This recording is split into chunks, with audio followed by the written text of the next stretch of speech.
हरिः ओम श्री गुरुभ्यो नमः परमगुरुभ्यो नमः श्रीमदानन्दतीर्थभगवत्पादाचार्य गुरुभ्यो नमः नारायणाय परिपूर्णगुणार्णवाय विश्वोदयस्थितिलयो नियतिप्रदाय ज्ञानप्रदाय विबुधासुरसौख्यदुःखसत्कारणाय वितताय नमो नमस्ते योऽन्तः प्रविश्य मम वाच इमां प्रसुप्ता सञ्जीवयत्यखिलशक्तिधरस्वधाम्ना अन्यांस्तहस्तचरणश्रवणत्वगादीन् प्राणान् नमो भगवते पुरुषाय तुभ्यं कपिगणकधुरेण्यकार्मुकन्यस्तबाणः क्षपितदिति च सैन्यो क्षत्रियेष्वग्रगण्यः जलधिरचितसेतुज्जानकीतोषहेतुः पतिपतिगुणसान्द्रा पातु मां रामचन्द्र नारायणं सुरगुरुं जगदेकनाथं भक्तप्रियं सकललोकनमस्कृतं च त्रैगुण्यवर्जितमजं विभुमाद्यमीशं वन्दे भवग्नम् अमरासुरसिद्धवन्द्यं नारायणं नमस्कृत्य नरं चैव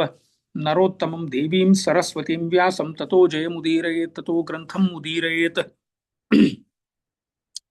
विश्वस्थितिप्रलयसर्गमहाविभूति वृत्तिप्रकाशनियमावृत्तिबन्धमोक्ष यस्या अपाङ्गलवमात्रत ऊर्जिता सा श्रीः यत्कटाक्षबलवति अजितं नमामि अंजनानन्दनं जानकी शोकनाशनं कपीशं मक्षहन्तारं वन्दे लङ्काभयङ्करं बुद्धिर्बलं यशो धैर्यं निर्भयत्वमरोग्यताम् अजाड्यं वाक्पटुत्वं च हनुमस्मरणाद् भवेत् मनोजवं मारुततुल्यवेगं जितेन्द्रियं बुद्धिमतां वरिष्ठं वातात्मजं वानरयूतमुख्यं श्रीरामदूतं शिरसा नमामि नमस्ते प्राणेश प्रणतविभवायावनिमगाः नमस्वामिन् रामप्रियतम हनूमन् गुरुगुण नमस्तुभ्यं भीमप्रबलतमकृष्णेष्टभगवन् नमः श्रीमन्मध्वप्रदिशु सुदृशन्नो जय जय अपादमौलिपर्यन्तं गुरूणामाकृतिं स्मरेतेन विघ्नाः प्रणश्यन्ति सिद्ध्यञ्च तमनोरथा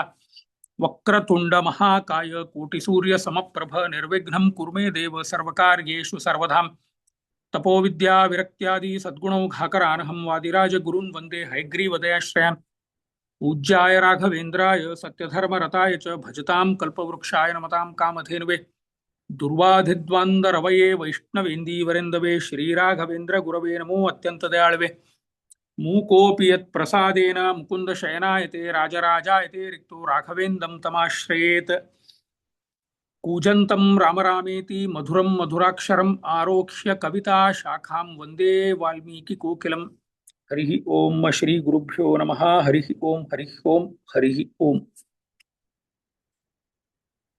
ಪರಮ ಪೂಜ್ಯ ಶ್ರೀ ಶ್ರೀ ಸುಬುಧೇಂದ್ರ ತೀರ್ಥ ಶ್ರೀಪಾದರ ಅಡಿಗಾವರದಲ್ಲಿ ನಮಸ್ಕಾರ ಮಾಡ್ತಾ ಎಲ್ಲ ಗುರು ಹಿರಿಯರಿಗೆ ನಮಸ್ಕರಿಸಿ ನನ್ನ ಪ್ರೀತಿಯ ಅಧ್ಯಾತ್ಮ ಬಂಧುಗಳೇ, ನಾವು ಇವತ್ತು ಮತ್ತೆ ನಾಳೆ ರಾಮಾಯಣದಲ್ಲಿ ಒಂದು ಅದ್ಭುತವಾದಂತಹ ಕಾಂಡಕ್ಕೆ ಪ್ರವೇಶ ಮಾಡ್ತಾ ಇದ್ದೀವಿ. ನಾವು ಇನ್ನು ಕಿಷ್ಕಿಂಧ ಕಾಂಡದಲ್ಲಿ ಇದ್ದೀವಿ. ನಿನ್ನೆ ತನಕ ನಾವು ರಾಮನ ಪೌರುಷ ಮತ್ತೆ ವಾಲಿಯ ವಧೆ ಮತ್ತೆ ರಾಮನ ಇನ್ನೊಂದು ಪರ್ಸನಾಲಿಟಿ ನೋಡಿದ್ವಿ. ನಾವು ಹೇಗೆ ಒಬ್ಬ ಗಂಡ ತನ್ನ ಪ್ರೀತಿಯಾದ ಹೆಣ್ಣನ್ನು ಕಳ್ಕೊಂಡಾಗ ಹೇಗೆ ಅವನು ಹಲಬುತ್ತಾನೆ ಅನ್ನೋದು ನಾವು ರಾಮನಲ್ಲಿ ನೋಡಿದೆವು. ಹಾ ಸೀತೆ ಅಂತ ಇಡೀ ಕಾಡು ಮೇಡು ಅಲಿದು ಕೊನೆಗೆ ಕಿಷ್ಕಿಂಧೆಗೆ ಬಂದ. ಅಲ್ಲಿ ವಾಲಿಯ ವಧೆ ಆಯಿತು. ಸುಗ್ರೀವನ ಮೈತ್ರಿ ಆಗತ್ತೆ. ಸುಗ್ರೀವನ ಮೈತ್ರಿ ಆದಾಗ ಮುಂದಿನ ಬೆಳವಣಿಗೆಗಳು ಏನೇನಾಗಿತ್ತು ಅಂತ ನಾವು ಇವತ್ತು ಸ್ವಲ್ಪ ನೋಡೋಣ. ಮುಂದೆ ನಾವು ಹೋಗೋಕ್ಕಿಂತ ಮುಂಚೆ ನಾನು ನಿನ್ನೆ ಒಂದು ಸಂಕ್ಷಿಪ್ತವಾಗಿ ಒಂದು ಕಥೆ ಹೇಳಿದ್ದೆ ನಿಮಗೆ. ನಾನು ಅಂದ್ರೆ ವಾಲಿ ಹತ್ಯೆ ಆದಮೇಲೆ ರಾಮ ಮೊದಲೇ ಬಾರಿ ಸುಗ್ರೀವನಿಗೆ ಏನು ವಾಲಿಯನ್ನು ಹೊಡಿದೆ ಮೂಲೆಯಲ್ಲಿ ಸುಮ್ಮನೆ ಮರೆಯಲ್ಲಿ ನಿಂತ ರಾಮ ಅಂತ ಹೇಳಿದ್ದೆ. ಅದರ ಒಂದು ವಿಶ್ಲೇಷಣೆಯೂ ಕೂಡ ಕೊಟ್ಟಿದ್ದೆ ಅಲ್ಲಿ. ಮೊದಲೇ ಬಾರಿ ರಾಮ ಹೊಡಿಲೇ ಇಲ್ಲ, ಯಾಕೆಂತಂದ್ರೆ ಇಬ್ರು ಒಂದೇ ತರ ಕಾಣಿಸ್ತಾ ಇದ್ರು, ಹೀಗಾಗಿ ರಾಮ ವಾಲಿಯನ್ನು ಹೊಡಿಲಿಲ್ಲ. ಆಮೇಲೆ ಎರಡನೇದ್ದು, ಒಂದು ಲೋಕ ಶಿಕ್ಷಣಕ್ಕಾಗಿ ಅಣ್ಣ ತಮ್ಮಂದರೆ ಜಗಳ ಆಡಬೇಕಾದ್ರೆ ಮೂರನೇವರು ಸುಮ್ಮನೆ ಕೂತ್ಕೋಬೇಕು, ಆದ್ರೆ ಆರ್ಮ್ಸ್ ಸಪ್ಲೈ ಮಾಡಬಾರ್ದು, ಹೊಡೆದಾಡ್ಕೊಂಡು ಸಾಯ್ರಿ ಅಂತ. ಅದಕ್ಕೆ ಆ ಲೋಕ ಶಿಕ್ಷಣಕ್ಕಾಗಿ ರಾಮ ಸುಮ್ಮನೆ ಕೂತ. ಆಮೇಲೆ ವಾಲಿ ಸುಗ್ರೀವನಿಗೆ ಬಂದು ಹೇಳಿದ, ನಿಮ್ಮಿಬ್ರು ಒಂದೇ ತರ ಕಾಣ್ತಾ ಇದ್ರೆ ನಂಗೆ ಗೊತ್ತಾಗ್ಲಿಲ್ಲ ಅಂತ ಹೇಳಿದಾಗ, ಆಗ ರಾಮ ಹೇಳ್ತಾನೆ, ಲಕ್ಷ್ಮಣ ಅಂತಂದ್ರೆ ಅವನ ಹನುಮಂತನಿಗೆ ಹೇಳ್ತಾನೆ, ಅವನ ಕೊರಳಲ್ಲಿ ಒಂದು ಗಜಪುಷ್ಪಿ ಹಾಕುವಂತ, ಅದು ಲಕ್ಷ್ಮೀವಾನಹಿ ಲಕ್ಷ್ಮಣ ಅಂತ ವಾಲ್ಮೀಕಿಗಳು ಹೇಳ್ತಾರೆ. ಮತ್ತೆ ಅದಕ್ಕೆ ಸಂಬಂಧಪಟ್ಟಂತಹ ಇನ್ನೊಂದು, ನಾನು ಪುರಾಣ ಅಂತ ಹೇಳಿದೆ, ಪುರಾಣ ಅಲ್ಲ, ಅದು ಮಹಾಭಾರತದ ಕಥೆ. ಮಹಾಭಾರತದಲ್ಲಿ ರಾಮಾಯಣ ಬರುತ್ತೆ, ಅಲ್ಲಿ ವ್ಯಾಸರು ಹೇಳ್ತಾರೆ ಹನುಮಂತ ಮಾಲೆ ಹಾಕಿದ ಅಂತ. ಇದು ಹೇಗೆ ಕೂಡಿಸ್ಬೇಕು ಅನ್ನೋದು ನಾವು ನೋಡಿದ್ವು. ಅಂತಂದ್ರೆ ಹನುಮಂತ ಏಕೆ ಮಾಲೆ ಹಾಕಿದ ಅನ್ನೋದು ಒಂದು ಔಚಿತ್ಯ ಇದೆ. ಹನುಮಂತ ಕಾಡಿನ ಮನುಷ್ಯ ಆಗಿದ್ದ, ಅವನಿಗೆ ಗಜಪುಷ್ಪಿ ಹೂವಿನ ಬಗ್ಗೆ ಅವನಿಗೆ ಒಂದು ತಿಳುವಳಿಕೆ ಇತ್ತು. ಆ ಪುಷ್ಪವನ್ನು ಸುಗ್ರೀವನಿಗೆ ಹಾಕಿದ, ಆ ಮಾಲೆ. ಅದಕ್ಕೆ ವಾಲ್ಮೀಕಿಗಳು ಗಜಪುಷ್ಪಿ ಅಂತ ಹೇಳ್ತಾರೆ. ಆ ಒಂದು ಕಾಡು ಬಳ್ಳಿ ಅವನಿಗೆ ಗೊತ್ತಿತ್ತು, ಇದು ಯಾವ ಹೂವು ನಾವು ಸೇವನೆ ಮಾಡಬೇಕು, ನಮ್ಮ ದೇಹದಲ್ಲಿ ಹಾಕೋಬೇಕನ್ನೋದು ಹನುಮಂತನಿಗೆ ಪೂರ್ಣ ಪ್ರಮಾಣದಲ್ಲಿ ಗೊತ್ತಿತ್ತು. ಆದ್ದರಿಂದಾಗಿ ಅವನು ಅದು ಔಚಿತ್ಯ ಅಂತ ಹೇಳಿ ವ್ಯಾಸರು ಮಹಾಭಾರತದಲ್ಲಿ ಬರುವ ರಾಮಾಯಣದಲ್ಲಿ ಹೇಳ್ತಾರೆ. ಒಂದು ವ್ಯಾಸರು ಕರೆಕ್ಟ್ ಇರಬೇಕು, ಇಲ್ಲ ಅಂತಂದ್ರೆ ವಾಲ್ಮೀಕಿಗಳು ಕರೆಕ್ಟ್ ಇರಬೇಕು, ಇಲ್ಲ ಅಂತಂದ್ರೆ ಎರಡೂ ಫಿಕ್ಷನ್, ಇಲ್ಲ ಅಂತಂದ್ರೆ ಇಬ್ರು ಢೋಂಗಿ. ಯಾವುದು ಕರೆಕ್ಟ್ ಅನ್ನೋದು ಒಂದು ತೀರ್ಮಾನ ಮಾಡಬೇಕು. ಆ ತೀರ್ಮಾನ ಮಾಡಲಿಕ್ಕೆ ಹಿಂದೆ ಶಾಸ್ತ್ರಕಾರರು, ಪ್ರಾಚೀನರು ಏನ್ ಮಾಡಿದ್ರು ಅಂತಂದ್ರೆ, ಈ ವಿರೋಧಾಭಾಸಗಳು ಏನೇನು ಬರುತ್ತೆ, ಪುರಾಣಗಳು, ವೇದಗಳು ಮತ್ತೆ ಉಪನಿಷತ್ಗಳಲ್ಲಿ, ಇತಿಹಾಸಗಳಲ್ಲಿ ಏನೇನು ವಿರೋಧಾಭಾಸ ಬರುತ್ತೆ, ಅದನ್ನು ಸಮನ್ವಯ ಮಾಡೋದೇ ಒಂದು ಸಬ್ಜೆಕ್ಟ್, ರಿಸರ್ಚ್ ಸಬ್ಜೆಕ್ಟ್ ಆಗಿತ್ತು. ಆಗ ಏನು ಅಂತಂದ್ರೆ, ಮೊದಲು ರಾಮಾಯಣದಲ್ಲಿ ಲಕ್ಷ್ಮಣ ಮಾಲೆ ಹಾಕಿದ ಅಂತ ಇದೆ. ಲಕ್ಷ್ಮಣಕ್ಕೆ ಎರಡು ಅರ್ಥ. ಮೊದಲೇದಾಗಿ ನಾವು ಅದನ್ನು ತಗೋಬೇಕು. ಲಕ್ಷ್ಮಣ ಅಂತಂದ್ರೆ ಏನು? ಲಕ್ಷ್ಮೀವಾನಹಿ ಲಕ್ಷ್ಮಣ, ಯಾರು ಲಕ್ಷಣವಾಗಿದಾರಲ್ಲ ಅವರು ಲಕ್ಷ್ಮಣರು. ಆಮೇಲೆ ಇನ್ನೊಂದು, ರಾಮನ ತಮ್ಮ ಲಕ್ಷ್ಮಣ ಅಂತ ಕೋಶದಲ್ಲಿ ಅರ್ಥ ಇದೆ. ಇದರಲ್ಲಿ ಯಾವುದು ತಗೋಬೇಕು ನಾವು? ಈಗ ಹನುಮಂತನನ್ನು ಕೂಡಿಸ್ಬೇಕು ಅಂತಂದ್ರೆ ನಾವು ಲಕ್ಷ್ಮೀವಾನಹಿ ಲಕ್ಷ್ಮಣವನ್ನೇ ತಗೋಬೇಕಾಗತ್ತೆ. ಯಾಕೆ ಅಂತಂದ್ರೆ ಅಲ್ಲಿ ಹನುಮಂತನು ಲಕ್ಷಣವಾಗಿದ್ದ, ಹಾಗಾಗಿ ನಾವು ಲಕ್ಷ್ಮಣ ಹನುಮಂತ ಹೀಗೆ ಎರಡನ್ನು ಕೂಡಿಸಿ ಆ ವಿರೋಧವನ್ನು ಪರಿಹಾರ ಮಾಡಬೇಕು ಅಂತ ಆಚಾರ್ಯರು ತಾತ್ಪರ್ಯ ನಿರ್ಣಯದಲ್ಲಿ ಹೇಳಿರ್ತಾರೆ ಅನ್ನೋದು ನಾನು ಅದು ನಿನ್ನೆ ನಿಮ್ಮ ಮುಂದೆ ಇಟ್ಟಿದ್ದೆ. ಅದು ಸ್ವಲ್ಪ ವಿಶ್ಲೇಷಣೆ ಮಾಡ್ಲಿಕ್ಕೆ ಆಗಲಿಲ್ಲ. ಆದರೆ ಇದು ಹಾಗೆ ಈ ಯಾವುದ್ಯಾವುದು ಇತಿಹಾಸ ಪುರಾಣಗಳು ಏನೇ ವಿರೋಧಗಳು ಬಂದರೂ ಕೂಡ ಹೀಗೆ ಸಮನ್ವಯ ಮಾಡಿ ಅದುವನ್ನು ಉತ್ತರವನ್ನು ಕೊಡ್ತಿದ್ರು ಪ್ರಾಚೀನರು. ಆಚಾರ್ಯರು ಹಾಗೆ ತಾತ್ಪರ್ಯ ನಿರ್ಣಯದಲ್ಲಿ ಇಂತಹ ಅನೇಕ ಸಂಗತಿಗಳನ್ನು ಕೊಡ್ತಾರೆ. ಇವತ್ತು ನಾನು ಒಂದು 2-3 ಸಂಗತಿಗಳು ನಿಮ್ಮ ಮುಂದೆ ಇಡ್ಲಿಕ್ಕೆ ನಾನು ಮಾಡ್ತೇನೆ ಪ್ರಯತ್ನ. ಅಂತಹ ಆ ಒಂದು ವಿರೋಧಾಭಾಸವನ್ನು ನಾವು ಪರಿಹಾರ ಮಾಡಿ ಅಲ್ಲಿ ಸರಿ ಹೋಯ್ತು. ಲಕ್ಷ್ಮೀವಾನಹಿ ಲಕ್ಷ್ಮಣ ಅಂತಂದ್ರೆ ಸರಿ ಹೋಗುತ್ತೆ. ಯಾಕೆ ಅಂತಂದ್ರೆ ಹನುಮಂತನೂ ಕೂಡ ಲಕ್ಷಣ ಭರಿತನಾಗಿದ್ದ, ಅವನು ಸುಗ್ರೀವನಿಗೆ ಮಾಲೆ ಹಾಕಿದ ಅಂದ್ರೆ ಅದು ಸರಿ ಹೋಗುತ್ತೆ. ಇಲ್ಲ ಅಂತಂದ್ರೆ ವಿರೋಧಾಭಾಸ ಆಗತ್ತೆ. ಅಂತಂದ್ರೆ ಇಲ್ಲ ಅಂತಂದ್ರೆ ವ್ಯಾಸರು ಸುಳ್ಳು ಹೇಳದಂಗೆ ಆಗತ್ತೆ. ಅದು ವ್ಯಾಸರ ಹೇಳಿದ್ದು ನಮಗೆ ಕೊನೆಯದಾಗಬೇಕು. ಯಾಕಂತಂದ್ರೆ ನಮ್ಮ ಎಲ್ಲ ವೇದ ಶಾಸ್ತ್ರಗಳು ನಮ್ಮ ದೇಶದ ಸಾಂಸ್ಕೃತಿಕ ಸೊಬಗಿನ ಪಿತಾಮಹರವರು. ಹೀಗಾಗಿ ಅಲ್ಲಿ ವ್ಯಾಸರು ಮತ್ತೆ ವಾಲ್ಮೀಕಿಗಳನ್ನು ಹೀಗೆ ಕೂಡಿಸ್ಬೇಕು ಅಂತ ನಮಗೆ ಆಚಾರ್ಯರು ಹೇಳ್ತಾರೆ. ವಾಲಿ ಸತ್ತ ಮೇಲೆ ವಾಲಿಯ ಒಂದು ಅಂತ್ಯ ಸಂಸ್ಕಾರ ಆಗತ್ತೆ. ರಾಮನೇ ಮುಂದೆ ನಿಂತು ರಾಮ ಹೇಳ್ತಾನೆ ಸಾಯ್ಬೇಕಾದ್ರೆ ವಾಲಿಗೆ, ನೋಡು ನೀನು ನನ್ನನ್ನು ಕ್ಷಮೆ ಅಂತ ಹೇಳಿದಾಗ ನಾನು ನಿನ್ನ ಕ್ಷಮಿಸಿ ನಿನ್ನನ್ನು ನಾನು ಜೀವದಾನವನ್ನು ಮಾಡ್ತೇನೆ, ನೀನು ಬೇಕಂದ್ರೆ ಕೇಳು ಜೀವದಾನ ಅಂತ ರಾಮ ಹೇಳಿದ್ದ. ಆದರೆ ವಾಲಿ ಹೇಳಿದ, ನನಗೆ ಜೀವದಾನ ಬೇಡ, ನಿನ್ನ ಬಾಣಿನ ಸ್ಪರ್ಶದಿಂದ ನಾನು ಉದ್ಧಾರ ಆದೆ, ಈ ಎಲ್ಲ ಸಾಮ್ರಾಜ್ಯವನ್ನು ಸುಗ್ರೀವನಿಗೆ ಕೊಡು ಅಂತ ಹೇಳಿ ವಾಲಿ ತನ್ನ ದೇಹವನ್ನು ತ್ಯಾಗ ಮಾಡ್ತಾನೆ. ಅವನ ಅಂತ್ಯ ಸಂಸ್ಕಾರ ಆಗತ್ತೆ. ಅಂತ್ಯ ಸಂಸ್ಕಾರ ಆದಾಗ ಸುಗ್ರೀವ ರಾಜನಾಗ್ತಾನೆ. ಸುಗ್ರೀವ ರಾಜನಾಗ್ತಾನೆ. ಆಗ ಏನಾಗತ್ತೆ ಅಂತ ಒಂದು ರಾಮಾಯಣದ ಒಂದು ಕಥೆ ಹೇಳ್ತೀನಿ. ಆ ಕಥೆಯು ಸ್ವಲ್ಪ ನಾನು ಬಿಡಿಸ್ತೀನಿ. ಅಂತಂದ್ರೆ ನಮ್ಮ ತಾರೆಯ ಕ್ಯಾರೆಕ್ಟರ್ ಕೂಡ ನೋಡಬೇಕು. ಮಹಾಮಹಿಳೆ ತಾರೆ ಆಗ ಹೇಳ್ತಾಳೆ, ಮಹಾಪತಿವ್ರತೆ ಆದ ತಾರೆ, ಈ ರಾಜರನ್ನು ಮತ್ತೆ ಮಹಾವೀರರು ಶೂರರಂತ ಯಾರು ಇರ್ತಾರಲ್ಲ ಅವರನ್ನು ಮದುವೆ ಆಗಬೇಡಿ, ಅವರನ್ನು ಮದುವೆ ಆಗಿದ್ರೆ ನನ್ನ ಪಾಡೆ ನಿಮಗೆ ಬರುತ್ತೆ ಅಂತ ಅವಳು ಬಹಳ ದುಃಖದಿಂದ ನಿವೇದಿಸಿಕೊಳ್ತಾಳೆ ತಾರೆ. ಅಲ್ಲಿ ಏನಾಗತ್ತೆ ಅಂತಂದ್ರೆ, ಒಂದು ಕಪಿಗಳ ರಾಜ್ಯದಲ್ಲಿ ಒಂದು ಕಾನೂನಿತ್ತು. ಅಂತಂದ್ರೆ ಅಣ್ಣನ ಹೆಂಡತಿಯನ್ನು ತಮ್ಮ ಮದುವೆ ಆಗಬಹುದು. ಇದೇನ್ ನೀವು ಭಾರಿ ಇದನ್ನ ಹೇಳ್ತೀರಾ ಅಂತ ಸ್ವಲ್ಪ ದಯವಿಟ್ಟು ಯಾರು ಆಗ ಅನ್ಕೋಬೇಡಿ. ಅದು ರಾಮಾಯಣದ ಚಿತ್ರವನ್ನೇ ನಿಮ್ ಮುಂದೆ ಇಡ್ಲಿಕ್ಕೆ ಬರ್ತಾ ಇದ್ದೀನಿ ನಾನು. ಅಂತಂದ್ರೆ ಈ ಸಭೆಯಲ್ಲಿ ಇದನ್ನು ಹೇಳಬೇಕೋ ಹೇಳಬಾರ್ದು ಗೊತ್ತಿಲ್ಲ, ಆದ್ರೂ ಕೂಡ ನಾನು ಅದು ಏನಿತ್ತು ಆ ನಿಯಮ ಅದನ್ನ ನಿಮ್ಮ ಮುಂದೆ ಇಡ್ಲಿಕ್ಕೆ ಪ್ರಯತ್ನ ಪಡ್ತೇನೆ. ಅಣ್ಣನ ಹೆಂಡತಿಯನ್ನು ತಮ್ಮ ಮದುವೆ ಆಗುತ್ತಿದ್ದ ಅಂತಂದ್ರೆ ಆ ಕಪಿಗಳ ಒಂದು ಕಾನೂನಿತ್ತು ಆ ಕಪಿ ರಾಜ್ಯದಲ್ಲಿ. ಈ ಕಾನೂನು ಯಹೂದಿಗಳಲ್ಲೂ ಕೂಡ ಇದೆ, ಯಹೂದಿ ಗ್ರಂಥಗಳಲ್ಲೂ ಕೂಡ ಉಲ್ಲೇಖ ಇದೆ ಅದರ ಬಗ್ಗೆ.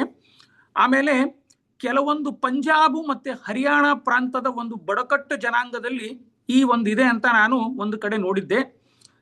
ಅದು ಒಂದು ಕಾನೂನು ಇತ್ತು ರಾಮಾಯಣ ಕಾಲದಲ್ಲಿ, ಅಂದ್ರೆ ಕೇವಲ ಕಪಿ ರಾಜ್ಯದಲ್ಲಿ ಇತ್ತು. ಆಗ ತಾರೆಯನ್ನು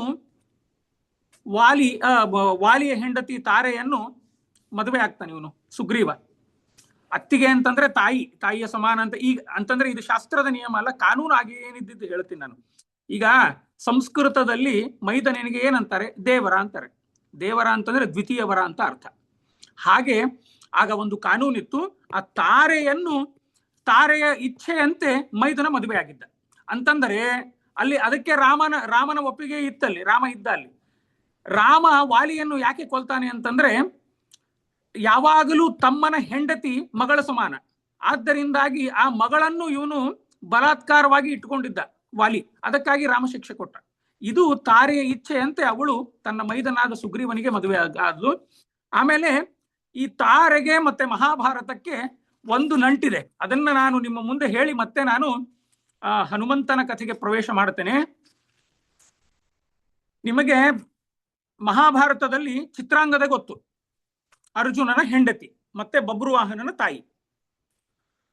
ಒಂದು ದುರಂತ ಏನಾಗಿದೆ ಅಂತಂದ್ರೆ, ಈ ಬಬ್ರುವಾಹನ ಮತ್ತೆ ಅರ್ಜುನನ ಬಗ್ಗೆ ನಾವು ಸಿನಿಮಾಗಳಲ್ಲಿ ನೋಡಿ ಭಾರಿ ತಪ್ಪು ತಿಳ್ಕೊಂಡಿದ್ದೀವಿ. ಅವರಿಬ್ಬರ ಬಗ್ಗೆನು ಸಿಕ್ಕಾಪಟ್ಟೆ ತಪ್ಪು ತಿಳ್ಕೊಂಡಿದ್ದೀವಿ. ಅದು ಏನು ಸಿನಿಮಾದಲ್ಲಿ ಅರ್ಜುನ ಮತ್ತೆ ಬಬ್ರುವಾಹನ ಪೌರುಷ, ಅವನು ಬಬ್ರುವಾಹನ ಅಪ್ಪನನ್ನು ಶಿಖಂಡಿ ಅನ್ನೋದು, ಅಯ್ಯೋಯ್ಯೋ ಅದು ಅಧ್ವಾನ. ಅದು ತುಂಬಾ ತಪ್ಪು ತಿಳ್ಕೊಂಡಿದ್ದೀವಿ. ಏನಂತಂದ್ರೆ ಅರ್ಜುನ ಮಗ ಇದ್ದಾನೆ ಅನ್ನೋದೇ ಮರೆತು ಹೋಗಿದ್ದಂತೆ. ನೋಡಿ, ಇಂಥ ತಂದೆಗಳು ಸಿಕ್ಕರೆ ಇನ್ನೇನ್ ಮಾಡ್ಬೇಕು ಮತ್ತೆ? ಮಕ್ಕಳ ಪ್ರಾರಬ್ಧ ಪಾಪ. ಅವನು ಏನಾಗತ್ತೆ ಅಂತಂದ್ರೆ ಮರೆತು ಹೋಗಿರ್ತಾನಂತೆ. ಬಬ್ರುವಾಹನ ತನ್ನ ಮಗ ಅನ್ನೋದೇ ಅವನಿಗೆ ಗೊತ್ತಿಲ್ಲ ಪಾಪ, ಅಷ್ಟು ಅವನಿಗೆ ಮರವು ಅರ್ಜುನನಿಗೆ ಪಾಪ. ಏನಾಗತ್ತೆ ಅಂತಂದ್ರೆ ಕಪ್ಪು ತಂದು ಕೊಡ್ತಾನೆ. ಕಪ್ಪು ತಂದು ಕೊಟ್ಟಿದ ತಕ್ಷಣ ಅರ್ಜುನನಿಗೆ ಸಿಟ್ಟು ಬರುತ್ತೆ, ಯುದ್ಧ ಶುರು ಆಗತ್ತೆ ಅಂತ ನಾವು ಎಲ್ಲ ಸಿನಿಮಾದಲ್ಲೆಲ್ಲ ನೋಡ್ತೀವಿ. ಅದು ಮಹಾಭಾರತದಲ್ಲಿ ಹಾಗೆ ಯಾವ ಕಥೆಯೂ ಇಲ್ಲ. ಮಹಾಭಾರತದಲ್ಲಿ ಏನಂತಂದ್ರೆ, ಅರ್ಜುನನಿಗೆ ಗೊತ್ತಿತ್ತು ಬಬ್ರುವಾಹನ ನನ್ನ ಮಗ, ಚಿತ್ರಾಂಗದೆ ನನ್ನ ಹೆಂಡತಿ ಗೊತ್ತಿತ್ತು. ಆಗ ಅರ್ಜುನನೇ ಸ್ವಯಂ ಇಚ್ಛೆಯಿಂದ ಬಬ್ರುವಾಹನನ ಮಗನ ಪೌರುಷವನ್ನು ನೋಡ್ಲಿಕ್ಕೆ ಅವನ ಜೊತೆ ಯುದ್ಧ ಆಡ್ತಾನೆ. ಯುದ್ಧ ಆಡಿದಾಗ ನಾವು ಕೂಡ ನಮ್ಮ ಮಕ್ಕಳ ಜೊತೆ ಫೈಟ್ ಮಾಡ್ತೇವೆ. ಫೈಟ್ ಮಾಡಿದಾಗ ನಮ್ಮ ಶಕ್ತಿ ಪ್ರಹಾರದಿಂದ ಅವರಿಗೆ ಹೊಡೆಯಲ್ಲ, ನಾವು ಸುಮ್ಮನೆ ಏನೋ ಹೊಡೆದಂಗ್ ಮಾಡ್ತೀವಿ, ಅವರು ನಮಗೆ ಹೊಡೆದಂಗ್ ಮಾಡ್ತಾರೆ, ನಾವು ಬೀಳ್ತೀವಿ ಕೆಳಗೆ. ಮಕ್ಕಳೇ ಗೆದ್ರು ಅಂತ ನಾವು ಹಾಗೆ ನಾಟಕ ಮಾಡ್ತೀವಿ. ಇಲ್ಲಿಯೂ ಕೂಡ ಹಾಗೆ ಆಗಿತ್ತು. ಇಲ್ಲಿ ಅರ್ಜುನ ಭಾರತದಲ್ಲಿ ಹೇಳ್ತಾರೆ, ತಂದೆಯ ಆಜ್ಞೆಯಂತೆ ಬಬ್ರುವಾಹನ ಯುದ್ಧ ಮಾಡಿದ. ಅರ್ಜುನ ಮಂದಯತಿ ಯುದ್ಧ, ಮಂದಯತಿ ಸ್ವಯಂ ಅಂತ ಭಾರತ ಹೇಳುತ್ತೆ. ಅಲ್ಲಿ ಬಹಳ ಮಂದಗತಿಯಿಂದ ಯುದ್ಧ ಆಡಿದ ಅರ್ಜುನ. ಮಂದಗತಿಯಿಂದ ಅರ್ಜುನ ಯುದ್ಧ ಆಡಿದ. ಆ ಒಂದು ಯುದ್ಧದ ಒಂದು ಸಂದರ್ಭದಲ್ಲಿ ಬಬ್ರುವಾಹನ ಏನ್ ಮಾಡ್ತಾನಂತಂದ್ರೆ, ಒಂದು ಯಾವುದೋ ಒಂದು ಅಸ್ತ್ರ ಅರ್ಜುನನ ಮೇಲೆ ಪ್ರಹಾರ ಮಾಡಿದಾಗ ಅರ್ಜುನ ಮೂರ್ಛೆ ಹೋಗ್ತಾನೆ. ಮೂರ್ಛೆ ಹೋದಾಗ ಉಲೂಪಿ ಬಂದು ವಿಶಲ್ಲಕರಣಿಯಿಂದ ಅರ್ಜುನನನ್ನು ಎಬ್ಬಿಸ್ತಾಳೆ. ಇಷ್ಟೇ ಇರೋದು ಕಥೆ, ಅಲ್ಲಿ ಬೇರೆ ಏನೂ ಇಲ್ಲ. ಪಿಕ್ಚರ್ ಅಲ್ಲಿ ಬಂದಿರೋದು ಹಾಗೆ ಕಥೆ ಇಲ್ಲ. ಇಲ್ಲಿ ಏನಾಗಿತ್ತು ಅಂತಂದ್ರೆ, ಆ ಪಾಂಡ್ಯ ರಾಜ ಏನಿರ್ತಾನೆ, ಪಾಂಡ್ಯರಾಜ ಅನ್ನೋ ಮಗಳು ಚಿತ್ರಾಂಗದೆ. ಒಂದು ಪಾಂಡ್ಯ ರಾಜ್ಯ ಮತ್ತೆ ಅರ್ಜುನನ ಹತ್ತಿರ ಒಂದು ಒಪ್ಪಂದ ಆಗಿರುತ್ತೆ. ಏನದು ಒಪ್ಪಂದ ಅಂತಂದ್ರೆ, ಪುತ್ರಿಕಾ ಪುತ್ರ ಧರ್ಮ ಅಂತ. ಪುತ್ರಿಕಾ ಪುತ್ರ ಧರ್ಮ ಅಂತಂದ್ರೆ, ಪಾಂಡ್ಯ ರಾಜನಿಗೆ ಗಂಡು ಮಕ್ಕಳೇ ಇರಲ್ಲ, ಅದಕ್ಕಾಗಿ ಮಗಳ ಮಗನೇ ಅವರು ದತ್ತಕ್ಕೆ ತಗೋತಾರೆ ಅಜ್ಜ. ಇದು ಪುತ್ರಿಕಾ ಪುತ್ರ ಧರ್ಮ ಅಂತಂದ್ರೆ, ತಂದೆ ಕೇವಲ ಜನನ ನಿಮಿತ್ತವಾದ ತಂದೆ ಅವನು, ಆದರೆ ಆ ತಂದೆಗೆ ಆಸ್ತಿಯ ಮೇಲೆ ಯಾವುದೂ ಹಕ್ಕಿಲ್ಲ. ಇದು ಪುತ್ರಿಕಾ ಪುತ್ರ ಧರ್ಮ ಅಂತ ಹಿಂದಿನ ಕಾಲದಲ್ಲಿ ಇತ್ತು. ಇಲ್ಲಿ ಏನಾಗತ್ತೆ ಅಂತಂದ್ರೆ ಅರ್ಜುನ ಕೇವಲ he is a sperm donor ಅಷ್ಟೇ, ಬೇರೆ ಏನೂ ಅಲ್ಲ. ಅವನು ತನ್ನ ವೀರ್ಯವನ್ನು ಚಿತ್ರಾಂಗದಗೆ ಕೊಡ್ತಾನೆ. ಅಲ್ಲಿ ಅರ್ಜುನ ನಿಮಿತ್ತ ಮಾತ್ರ ತಂದೆ, ಪೇಪರ್ ಅಲ್ಲಿ ಮಾತ್ರ ಅವನು ಸರ್ಟಿಫಿಕೇಟ್ ಅಲ್ಲಿ ಮಾತ್ರ ಅಪ್ಪನ ಹೆಸರು ಅಷ್ಟೇ, ಬೇರೆ ಅವನಿಗೆ ಯಾವುದೂ ಅಧಿಕಾರ ಇಲ್ಲ. ಹೀಗೆ ನಮ್ಮ ಭಾರತದಲ್ಲಿ ಅನೇಕ ಪುತ್ರಿಕಾ ಪುತ್ರ ಧರ್ಮಗಳಿದೆ. ನಾನು ಅದನ್ನು ನಿಮಗೆ ಉದಾಹರಣೆ ಕೊಡ್ತೇನೆ. ಇಷ್ಟೇ ಯಾಕೆ ಅಂತಂದ್ರೆ ಈಗಿನ ತರ ಸ್ಪರ್ಮ್ ಡೊನೇಷನ್ ಅಲ್ಲಿ ಇರಲಿಲ್ಲ ಆಗ ಮುಖ್ಯವಾಗಿ ಆ ವೀರ್ಯವನ್ನು ಎಷ್ಟು ಚೆನ್ನಾಗಿದೆ, ಮುಂದೆ ಹೇಗೆ ಅದು ಬೆಳೆಯುತ್ತೆ ಅನ್ನೋದು ಅಷ್ಟೇ ಕೆಲಸ. ಅಂತಂದ್ರೆ ಈಗಿನ ತರ ಯಾರ್ಯಾರ್ದೋ ಏನೇನೋ ಅಧ್ವಾನ ಆಗ್ಬಿಡುತ್ತೆ. ಆಗಿರ್ಲಿಲ್ಲ. ಗೊತ್ತಿದ್ದವರನ್ನೇ ತೆಗೆದುಕೊಂಡು ಬಂದು ಅವರ ವೀರ್ಯದಿಂದನೇ ಮುಂದೆ ತಮ್ಮ ಸಂತತಿ ಬೆಳಿಲಿ ಅಂತಂದ್ರೆ ಸ್ವಚ್ಛವಾದ ವೀರ್ಯದಿಂದ ಸಂತತಿ ಬೆಳಿಬೇಕು ಅಂತ ಶಾಸ್ತ್ರದಲ್ಲಿ ಹೇಳ್ತಾರೆ. ಹಾಗೆ ಇದು ಒಂದು ಪಾಂಡ್ಯರಾಜ ಮತ್ತೆ ಅರ್ಜುನನಿಗೆ ಇದು ಒಪ್ಪಂದ ಆಗಿದ್ದಿದ್ದು, ಪುತ್ರಿಕಾ ಪುತ್ರ ಧರ್ಮ. ಆ ಒಂದು ಒಪ್ಪಂದದಿಂದ ಬಬ್ರುವಾಹನ ಹುಟ್ಟಿದ್ದು ಅಷ್ಟೇ. ಅದು ಮರೆತು ಹೋಗೋದು ಅದು ಯಾವ ಕಥೆಯೂ ಮಹಾಭಾರತದಲ್ಲಿ ಇಲ್ಲ. ಇಂತಹ ಅನೇಕ ಸಂಗತಿಗಳು ಆಚಾರ್ಯ ತಾತ್ಪರ್ಯ ನಿರ್ಣಯದಲ್ಲಿ ಕೊಡ್ತಾರೆ ನೋಡಿ. ಮಹಾಭಾರತ ತಾತ್ಪರ್ಯ ನಿರ್ಣಯ ಕೇವಲ ಪಾರಾಯಣ ಬುಕ್ ಅಲ್ಲ, ಅದು ಒಂದು ರಿಸರ್ಚ್ ಡಾಕ್ಯುಮೆಂಟ್. ಅದರಂತ ರಿಸರ್ಚ್ ಡಾಕ್ಯುಮೆಂಟ್ ಜಗತ್ತಿನಲ್ಲಿ ಯಾವುದು ಹಿಂದೆ ಆಗಿಲ್ಲ, ಮುಂದೆ ಆಗಲ್ಲ. ಯಾಕೆ ಅಂತಂದ್ರೆ ಇತಿಹಾಸ ವೇದ ಪುರಾಣಾಭ್ಯಾಂ ಸಮುಪಬ್ರಹ್ಮೇತ್. ಇವತ್ತು ಯಾರಾದರೂ ಫಿಲಾಸಫಿಯಲ್ಲಿ PhD ಮಾಡೋರಿದ್ರೆ ದಯವಿಟ್ಟು ತಾತ್ಪರ್ಯ ನಿರ್ಣಯದಲ್ಲಿ ಮಾಡಬೇಕು. ತಾತ್ಪರ್ಯ ನಿರ್ಣಯ ಅದರ ಮೇಲೆ ಮಾಡಿದರೆ ಮಾತ್ರ ನಮಗೆ ನಮ್ಮ ಇತಿಹಾಸ ವೇದಗಳು ಪುರಾಣಗಳ ಅದನ್ನ ಹೇಗೆ ಎಲ್ಲೆಲ್ಲೋ ಏನು ಸ್ಕ್ಯಾಟರ್ಡ್ ಆಗಿದೆ ಅಲ್ಲ ಅದನ್ನ ಹೇಗೆ ಜೋಡಿಸಬೇಕು ಅನ್ನೋದು ಆಚಾರ್ಯರು ಅದು ಹೇಳ್ತಾರೆ. It is a methodology of interpretation of Puranas and Mahabharata and Ramayana. ಅದು ಇಲ್ಲಿ ಏನಾಗಿದೆ ಅಂತಂದ್ರೆ ನಾವು ರಾಮಾಯಣ ಆಗಲಿ ಮಹಾಭಾರತ ಆಗಲಿ ಕವರ್ ಟು ಕವರ್ ಓದಿದಾಗ ಮಾತ್ರ ನಮಗೆ ಸಂಗತಿಗಳ ಆಚೆ ಬರುತ್ತೆ. ಇಲ್ಲ ಅಂತಂದ್ರೆ ಪ್ರಾಯಃ ಯಾರೋ ಕವಿಗಳು ಯಾರ್ಯಾರೋ ಬರೆದಿದ್ದು ಓದಿದಾಗ ನಮಗೆ ಅವು ಅಪಾರ್ಥಕ್ಕೆ ಅಣಿಯಾಗತ್ತೆ. ಯಾಕೆ ಹೀಗೆ ಆಯ್ತು ಅಂತಂದ್ರೆ ಒಂದು ಆಚಾರ್ಯರ ತಾತ್ಪರ್ಯ ನಿರ್ಣಯದಲ್ಲಿ ಹೇಳ್ತಾರೆ, ತಾರಾದೇಹಿ ಸೂರ್ಯ ಸಂಗಾಂಗ ಸಂಗಾತ್ ಸ್ವರ್ಗಂ ನಾಗ ಅಂತರಿಕ್ಷಾದಿ ಆಸೀತ್ ಅಂತ ಹೇಳ್ತಾರೆ. ಶಚೀದೇವಿ ತಾರೆ ಆಗಿರ್ತಾಳೆ. ಶಚೀದೇವಿ ತಾರೆ ರಾಮಾಯಣದಲ್ಲಿ ತಾರೆ. ಈಗ ತಾರೆ ತಾರೆ ಕ್ಯಾರೆಕ್ಟರ್ ನೋಡ್ತಾ ಇದ್ದೀವಿ ನಾವು. ರಾಮಾಯಣದ ತಾರೆ ಅವಳು. ಈ ತಾರೆ ಏನಾಗತ್ತೆ ಅಂತಂದ್ರೆ ಸುಗ್ರೀವ ಅವನಿಗಿಂತ ವಯಸ್ಸು ಚಿಕ್ಕದು, ಮತ್ತೆ ಯೋಗ್ಯತೆಯಲ್ಲೂ ಅವನು ಚಿಕ್ಕವನು ಸುಗ್ರೀವ. ಅವನ ಜೊತೆ ಸಂಘ ಆಗಿರತ್ತೆ ಅವಳ ಜೊತೆ ಮದುವೆ ಆಗಿರ್ತಾಳೆ ಅವಳು ತಾರೆ. ಆದ್ದರಿಂದಾಗಿ ಅವಳಿಗೆ ಮೋಕ್ಷ ಆಗಿರೋದಿಲ್ಲ. ಅಂತಂದ್ರೆ ತನ್ನ ಅವತಾರ ಸಮಾಪ್ತಿ ಆಗಲಿಲ್ಲ. ಅವಳು ಅಂತರಿಕ್ಷದಲ್ಲಿ ಓಡಾಡ್ತಾ ಇರ್ತಾಳೆ. ಅವಳಿಗೆ ರಾಮಾಯಣ ಮುಗಿದು ಎಷ್ಟೋ ಮಿಲಿಯಾಂತ ವರ್ಷಗಳ ಮೇಲೆ ಇದಾಗಿದ್ದು ಮಹಾಭಾರತ ಆಗಿದ್ದು. ಅಲ್ಲಿವರೆಗೂ ಅವಳು ಅಂತರಿಕ್ಷದಲ್ಲೇ ಓಡಾಡ್ತಾ ಇರ್ತಾಳೆ. ಅದನ್ನೇ ಹೇಳ್ತಾರೆ ನೋಡಿ ಆಚಾರ್ಯರಲ್ಲಿ, ತಾರಾದೇಹಿ ಸೂರ್ಯ ಸಂಗಾಂಗ ಸಂಗಾತ್ ಸ್ವರ್ಗಂ ನಾಗ ಅಂತರಿಕ್ಷಾದಿ ಆಸೀತ್ ಅಂತ ಸ್ಪಷ್ಟವಾಗಿ ಆಚಾರ್ಯರು ಹೇಳ್ತಾರೆ. ಅಲ್ಲಿ ತಾರೆ ಸುಗ್ರೀವನ ಸಂಪರ್ಕದಿಂದ ಅವಳು ಆ ಒಂದು ಮೋಕ್ಷಕ್ಕೆ ಹೋಗಲೇ ಇಲ್ಲ. ಅಂತರಿಕ್ಷದಲ್ಲೇ ಸುತ್ತಾಡ್ತಾ ಇದ್ಲು ಅವಳು. ಸುತ್ತಾಡಿ ಆಮೇಲೆ ಕೊನೆಗೆ ಇಲ್ಲಿ ಚಿತ್ರಾಂಗದೆ ಆಗಿ ಬಂದ್ಲು. ಆದರೂ ಕೂಡ ಅವಳಿಗೆ ಆ ಒಂದು ನೀಚ ಅವಳಿಗಿಂತ ಕೆಳಗಿನವನ ಜೊತೆ ಸಂಘ ಮಾಡಿದ್ದಕ್ಕಾಗಿ ಅವಳಿಗೆ ಆ ಸಂಸ್ಕಾರಗಳು ಮರೆತು ಹೋಗಿದ್ವು ಅಂತ ಶಾಸ್ತ್ರಕಾರರು ಹೇಳ್ತಾರೆ. ಇದು ತಾರೆಯ ಕಥೆ, ತಾರೆಯ ಕ್ಯಾರೆಕ್ಟರ್. ಇದು ತಾರೆ ಅದ್ಭುತವಾದ ಕ್ಯಾರೆಕ್ಟರ್. ಅದು ರಾಮಾಯಣದಲ್ಲಿ ಅವಳು ವಾಲಿ ಹೋಗ್ಬೇಕಾದ್ರೆ ಸೂಚನೆ ಕೊಡ್ತಾಳೆ ಅವಳಿಗೆ, ತಮ್ಮ ಕರೆದ ಅಂತ ಹೋಗಬೇಡಿ, ನೀವು ತಮ್ಮನ ಜೊತೆ ಜಗಳಾಡಬೇಡಿ, ಅವನ ಕರ್ಕೊಂಡು ಬನ್ನಿ, ನಾನೇ ಮೈದುನ ಅಂತ ಅವನು ಸ್ವಾಗತ ಮಾಡ್ತೇನೆ ಅಂತ ತಾರೆ ಹೇಳಿರ್ತಾಳೆ. ಹಾಗೆ ಇದೇ ಒಂದು ಕಾನೂನಿನ ಚೌಕಟ್ಟು ನೋಡೇ ಸೀತೆ ಲಕ್ಷ್ಮಣನಿಗೆ ಅಂತಾಳೆ ನೋಡಿ, ರಾಮ ಹೇ ಲಕ್ಷ್ಮಣ ಹೇ ಸೀತೆ ಅಂದಾಗಲೂ ಕೂಡ ನೀನು ನನ್ನನ್ನು ಒರೆಸಬೇಕು ಅಂತ ಹೋಗಲಿಲ್ಲ ಅಂತ ಒಂದಕ್ಕೊಂದು ನಾವು ಕನೆಕ್ಟ್ ಮಾಡಿಕೊಂಡಾಗ ಕಥೆ ನಮಗೆ ಅರ್ಥ ಆಗತ್ತೆ. ಆಗ ತಾರೆ ಸ್ವಂತ ಇಚ್ಛೆಯಿಂದ ಸುಗ್ರೀವನನ್ನು ಒರೆಸಿರ್ತಾಳೆ, ಅವರ ಮದುವೆ ಆಗತ್ತೆ ಅನ್ನೋದು ನಾವು ರಾಮಾಯಣದಲ್ಲಿ ನೋಡುವುದು. ತಾರೆಯ ಬಗ್ಗೆ ಜಾಸ್ತಿ ಏನಿಲ್ಲ. ಈ ಕೆಲವು ತಾತ್ಪರ್ಯ ನಿರ್ಣಯಾದಿ ಗ್ರಂಥಗಳಲ್ಲಿ ಆಚಾರ್ಯರು ಅದನ್ನು ಹೇಳಿದ್ದು ನಿಮ್ಮ ಮುಂದೆ ನಾನು ಇಡ್ಲಿಕ್ಕೆ ಪ್ರಯತ್ನ ಪಟ್ಟೆ. ಈಗ ಹನುಮಂತನ ಒಂದು ಕಾಂಡಕ್ಕೆ ಪ್ರವೇಶ ಮಾಡ್ತೇನೆ. ಯಾಕೆ ಅಂತಂದ್ರೆ ಹನುಮಂತನ ಕಾಂಡ ವಾಲ್ಮೀಕಿಗಳಿಗೆ ಹೆಸರಿಡಬಹುದಾಗಿತ್ತು. ವಾಲ್ಮೀಕಿಗಳು ಆಂಜನೇಯ ಕಾಂಡ, ಹನುಮಂತ ಕಾಂಡ, ಪ್ರಾಣತತ್ವ ಕಾಂಡ ಅಂತ ಇಡಬಹುದಿತ್ತು. ಆದರೆ ಅವರಿಗೆ ಆಂಜನೇಯನ ಕ್ಯಾರೆಕ್ಟರೇ ಸುಂದರ ಅನ್ನಿಸ್ಬಿಡುತ್ತೆ ಅವರಿಗೆ ಪಾಪ. ಅದಕ್ಕಾಗಿ ಅವರು ಇಡೀ ಯಾವ ಕಾಂಡಕ್ಕೂ ರಾಮ ಸೀತೆ ಮತ್ತೆ ರಾಮಸೀತೆಯ ಸಂಭಾಷಣೆ, ಮದುವೆ, ರಾಮಸೀತೆಯರ ದಾಂಪತ್ಯಕ್ಕೆ ಸುಂದರಕಾಂಡ ಅಂತ ಇಡ್ಲಿಲ್ಲ ಅವರು, ಆಂಜನೇಯನ ಕಾಂಡಕ್ಕೆ ಸುಂದರಕಾಂಡ ಅಂತ ಇಟ್ರು. ಅದು ವಾಲ್ಮೀಕಿಗಳ ಚಮತ್ಕಾರ. ಅದು ವಾಲ್ಮೀಕಿಗಳು ಸುಂದರಕಾಂಡ ಅಂತ ಹೆಸರಿಟ್ರು. ನಾನು ನಿನ್ನೆ ಹನುಮಂತನ ಜನನವನ್ನು ಹೇಳಿದ್ದೆ, ಆದರೆ ಈ ಒಂದು ಮಾಹಿತಿ ನಿಮ್ಮ ಮುಂದೆ ಇಡ್ಲಿಕ್ಕೆ ನಾನು ಆಗಲಿಲ್ಲ ನಿನ್ನೆ. ಪ್ರಾಯ ಅದು ನಮ್ಮ ಬುದ್ಧಿಮಾಂದ್ಯದ ದೌರ್ಬಲ್ಯ. ಆದರೆ ಪ್ರಾಯ ಭಗವತ್ ಸಂಕಲ್ಪ ಇವತ್ತು ಹೇಳೋದಿತ್ತು, ಅದಕ್ಕೆ ಇವತ್ತು ನಾನು ನಿಮ್ಮ ಮುಂದೆ ಹೇಳ್ತಾ ಇದ್ದೀನಿ. ಒಂದು ಹನುಮಂತನ ಬಗ್ಗೆ ವಾಯುಪುರಾಣ ಅಂತಂದ್ರೆ ಬೃಹನ್ನಾರದೀಯ ಪುರಾಣ ಮತ್ತೆ ವಾಯುಪುರಾಣ ಎರಡು ಒಂದೇ. ಅದು ಅಲ್ಲಿ ಒಂದು ಮಾತು ಬರುತ್ತೆ, ಚೈತ್ರ ಮಾಸೆ ಸಿತೆ ಪಕ್ಷೆ ಪೌರ್ಣಮ್ಯಾಸಂ ಕುಜೇಹನಿ ಅಂತ ಒಂದು ಮಾತು ಬರುತ್ತೆ. ಹನುಮಂತ ಯಾವಾಗ ಹುಟ್ಟಿದ್ದು? ಹನುಮಂತ ಮಂಗಳವಾರ ದಿನ, ಪೌರ್ಣಿಮೆ ದಿನ ಹುಟ್ಟಿದ. ಚೈತ್ರ ಮಾಸದ ಪೌರ್ಣಿಮೆ ಅವತ್ತು ಮಂಗಳವಾರ ಇತ್ತು. ಹಾಗಾಗಿ ಅಂತಂದ್ರೆ ಕುಜೇಹನಿ ಅಂತಂದ್ರೆ ಕುಜವಾರ ಅಂದ್ರೆ ಮಂಗಳವಾರ ದಿನ ಹನುಮಂತ ಹುಟ್ಟುತ್ತಾನೆ. ಅದಕ್ಕೆ ಎಲ್ಲರೂ ಕೂಡ ಹನುಮಂತನ ಅನುಗ್ರಹ ಆಗಲಿಕ್ಕೆ ಮಂಗಳವಾರ ದೇವಸ್ಥಾನ ಹೋಗ್ತಾರೆ. ಶನಿವಾರ ದೇವಸ್ಥಾನಕ್ಕೆ ಹೋಗೋದು ಉಂಟು, ಆಂಜನೇಯನ ದೇವಸ್ಥಾನಕ್ಕೆ ಹೋಗೋದು ಉಂಟು. ಅದು ಶನಿ ಭಯಕ್ಕಾಗಿ ಶನಿವಾರ ಹೋಗ್ತಾರೆ. ಶನಿ ಭಯವಾದ ವಸ್ತು ಅಲ್ಲ, ಅದು ಈಗ ನಮಗೆ ಬೇಡ. ಅದು ಮತ್ತೆ ಇನ್ನೊಂದು ಸರ್ತಿ ಇದನ್ನ ಮಾಡಿದಾಗ ನೋಡೋಣ ಅಂತೆ. ಆದ್ರೆ ಮುಖ್ಯವಾಗಿ ವಾಯುಪುರಾಣದ ಪ್ರಕಾರ ಹನುಮಂತ ಹುಟ್ಟಿದ್ದೇ ಮಂಗಳವಾರ ದಿನ, ಚೈತ್ರ ಮಾಸ ಪೌರ್ಣಿಮಾ ತಿಥಿ ಮಂಗಳವಾರ. ಅವತ್ತು ಆಂಜನೇಯನ ಪ್ರಾದುರ್ಭಾವ ಆಯಿತು, ಹನುಮಂತನ ಆಯಿತು. ಆಮೇಲೆ ಹನುಮಂತನಕ್ಕೆ ನಿನ್ನೆ ನಾನು ಹೇಳಿದ್ದೆ, ದವಡೆ ಉಬ್ಬಿರೋವನು ಒಂದು, ಆದ್ದರಿಂದಾಗಿ ಹನುಮಂತ. ಹನುಮಗಿರಿಯಲ್ಲಿ ಹುಟ್ಟಿದ, ಊರಿನ ಹೆಸರಿಂದ ಬಂದವ, ಅದರಿಂದ ಹನುಮಂತ. ಇನ್ನೊಂದು ಶಾಸ್ತ್ರಕಾರರು ಹೇಳ್ತಾರೆ, ಹನು ಅಂತಂದರೆ ಜ್ಞಾನ.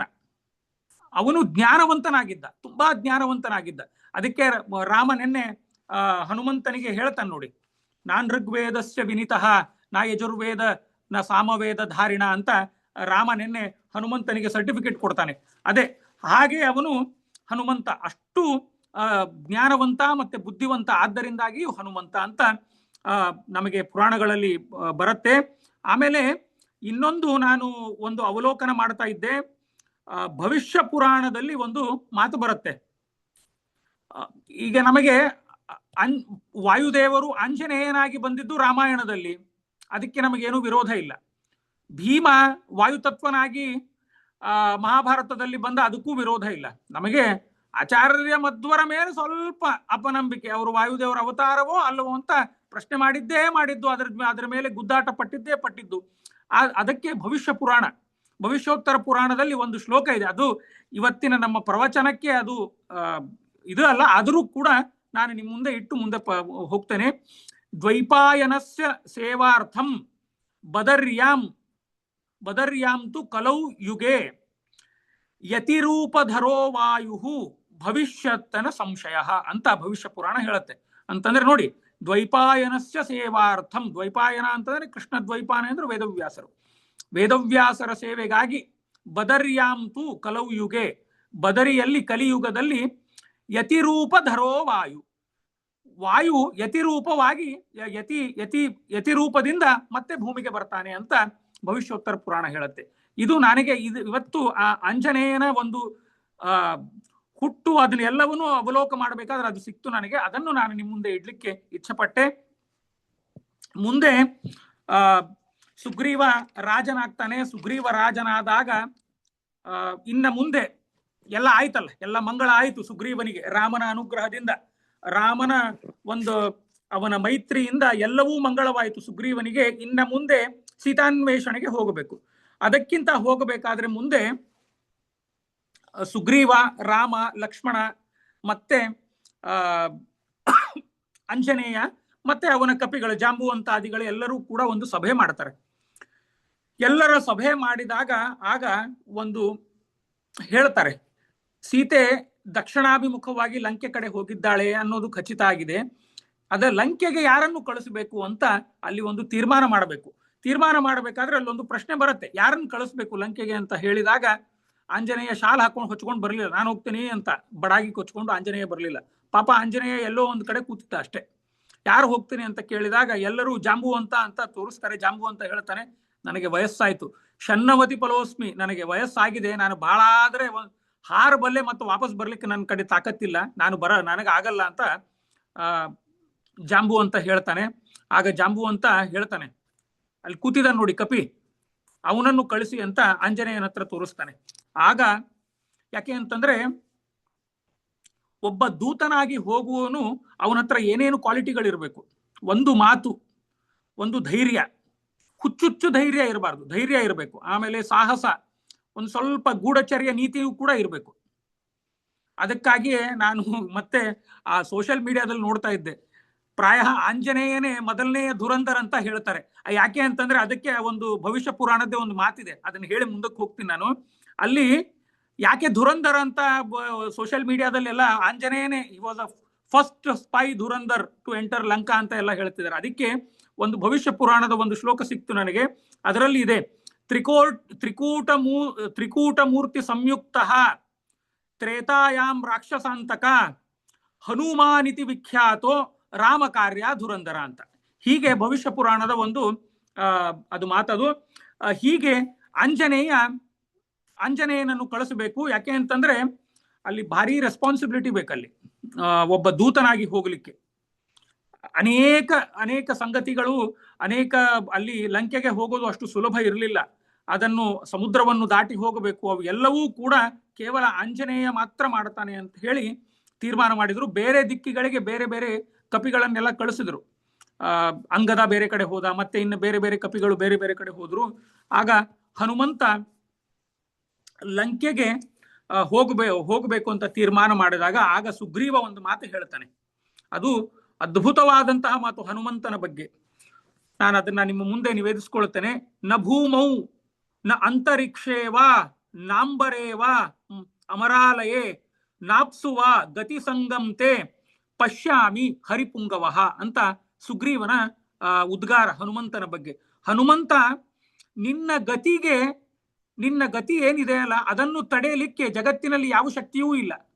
ನಿನ್ನ ಗತಿ ಅಪರಿಮಿತವಾಗಿದೆ, ಅದನ್ನು ನೀನು ಹೇಗೆ ಹೋಗು, ನೀನು ಆ ನಿನ್ನ ಗತಿಯನ್ನು ಮುಟ್ತೀಯ, ನಿನ್ನ ಗತಿಯನ್ನು ತಡೆ ಹಿಡಿಲಿಕ್ಕೆ ಯಾರ ಕಡೆಯಿಂದ ಆಗಲ್ಲ. ಹೇಗೆ ಅಂತಂದ್ರೆ ನ ಭೂಮೌ ಅಂತಂದ್ರೆ ಭೂಮಿಯಲ್ಲಿ ಎಲ್ಲಿಂದ ಒಂದು ಕಡೆ ಹೋಗ್ಬೇಕಾದ್ರೆ ನಿನ್ನ ಗತಿ ಏನಿದೆ ಅಲ್ಲ ಅದನ್ನು ತಡೆ ಹಿಡ್ಲಿಕ್ಕೆ ಯಾರೂ ಆಗಲ್ಲ, ನೀನು ಅದನ್ನೂ ಹೋಗಬಲ್ಲೆ. ನ ಅಂತರಿಕ್ಷವು ನಾಂಬರೆ, ಅಂತರಿಕ್ಷ ಅಂಬರ ಅಂತ ಎರಡು ಒಂದೇ ಅಲ್ಲ. ಇಲ್ಲಿ ಯಾಕೆ ಎರಡು ಅಂತಂದ್ರೆ ಎರಡು ಅರ್ಥ ಇದೆ ಇಲ್ಲಿ. ವಾಲ್ಮೀಕಿಗಳು ಎರಡೂ ಬಳಸಿದ್ದಾರೆ. ಯಾಕೆ ಅಂತಂದ್ರೆ a space with gravitation pull, a space without gravitation pull, ಎರಡು ಅಂತಂದ್ರೆ ಇಲ್ಲಿಂದ ನಾವು ಎಷ್ಟೋ ಮೇಲ್ಗಡೆ ಹೋದಾಗ ಇನ್ನೂ ಆಕರ್ಷಣ ಶಕ್ತಿ, ಗ್ರಾವಿಟೇಷನ್ ನಮ್ಮನ್ನು ಕೆಳಗೆ ಎಳೆಯುತ್ತೆ. ಆಮೇಲೆ ಅದರ ಮೇಲೆ ಹೋದ ಮೇಲೆ ಗ್ರಾವಿಟೇಷನ್ ಫೋರ್ಸ್ ಇರಲ್ಲ. ನೀನು ಹನುಮಂತ ಎರಡೂ ಕಡೆ ಹೋಗಬಲ್ಲೆ ನೀನು, ಅದು ಒಂದಾಯ್ತು. ಆಮೇಲೆ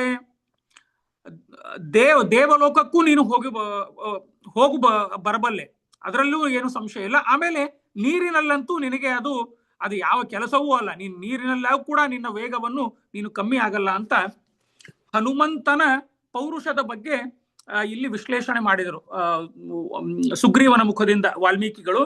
ರಾಮ ನಿನ್ನೆ ಹೇಳಿದ್ದ, ರಾಮ ಅಂತಂದ್ರೆ ಹನುಮಂತನ ಮಾತುಗಾರಿಕೆ, ಅವನ ಬುದ್ಧಿ ಹೇಗಿತ್ತು ಅನ್ನೋದು ರಾಮಚಂದ್ರ ಹೇಳಿದ್ದ.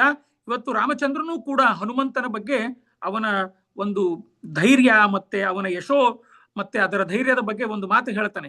ವಾಲಿ ಮತ್ತೆ ರಾವಣ ನಮ್ಮ ಕಾಲದಲ್ಲಿ ಅತಿ ದೊಡ್ಡವರು, ಅತಿ ಸಾಟಿ ಇಲ್ಲದ ವೀರರು. ಅವರಂತಹ ವೀರರು ನಾವು ಜಗತ್ತಿನಲ್ಲೇ ನೋಡಿಲ್ಲ. ಅವರಿಬ್ರೂ ಒಟ್ಟು ಮಾಡಿದ್ರೆ ಒಬ್ಬ ಹನುಮಂತ ಆಗಲ್ಲ, ಒಬ್ಬ ಹನುಮಂತ ಆಗ್ತಾನೆ. ಅಂತಂದ್ರೆ ಹನುಮಂತ ಅವರಿಬ್ಬರನ್ನು ಮೀರಿಸಿದ್ದಾನೆ ಅಂತ ಹೇಳ್ತಾನೆ, ರಾಮನೇ ಹೇಳ್ತಾನೆ. ಅವರಿಬ್ಬರನ್ನು ಕೊಂದವನು ರಾಮ ಎಷ್ಟು ಮೀರಿಸಿರ್ಬೇಕು ಯೋಚನೆ ಮಾಡಿ. ಹೀಗೆ ರಾಮನ ಒಂದು ಉದ್ಗಾರ ಹನುಮಂತನ ಮೇಲೆ. ಭೌಭೂತಿನೂ ಹಾಗೆ ಹೇಳ್ತಾನೆ. ರಾಮಾಯಣ ಅದರಲ್ಲಿ ಹನುಮಂತನ ಏನು ಕಥೆ ಇದೆ ಅಲ್ಲ, ಅದು ಕೇವಲ ಕಥೆ ಅಲ್ಲ, ಅದು ಮಹಾವೀರ ಚರಿತ್ರ. ಅಂತಂದ್ರೆ ರಾಮಾಯಣದಲ್ಲಿ ಎಲ್ಲವೂ ಮಹಾವೀರ ಚರಿತ್ರವೇ, ಅದು ಯಾವುದೋ ಜೈನರ ಗ್ರಂಥ ಅಲ್ಲ, ಅದು ಮಹಾವೀರ ಚರಿತ್ರನೇ ಅಂತ ಭೌಭೂತಿ ಕೂಡ ಹೇಳ್ತಾನೆ. ಆಗ ಏನಾಯ್ತು ಅಂತಂದ್ರೆ ಹನುಮಂತ ಇದಕ್ಕೆ ಹೋಗಲಿಕ್ಕೆ ನಿರ್ಧಾರ ಆಯ್ತು. ಇನ್ನೇನು ಬೇರೆ ಬೇರೆ ಕಪಿಗಳು ಬೇರೆ ಕಡೆ ಹೋದ್ರು. ಆಗ ಹನುಮಂತ ಲಂಕೆಗೆ ಹೋಗಲಿಕ್ಕೆ ಸಿದ್ಧನಾದ. ನಾನು ಸುಂದರಕಾಂಡಕ್ಕೆ ಪ್ರವೇಶ ಮಾಡ್ತೇನೆ. ರಾಮಾಯ ಶಾಶ್ವತ ಸುವಿಸ್ತೃತ ಷಡ್ಗುಣಾಯ ಸರ್ವೇಶ್ವರಾಯ ಸುಖಸಾರ್ಣ ಮಹಾರ್ಣವಾಯ ನತ್ವಾ ವಿಲಂಘೈಷು ಅರ್ಣವ ಮುತ್ತಪಾತ ನಿಷ್ಪೀಡ್ಯತಂ ಗಿರಿವರಂ ಪವನಸ್ಯ ಸೂನು.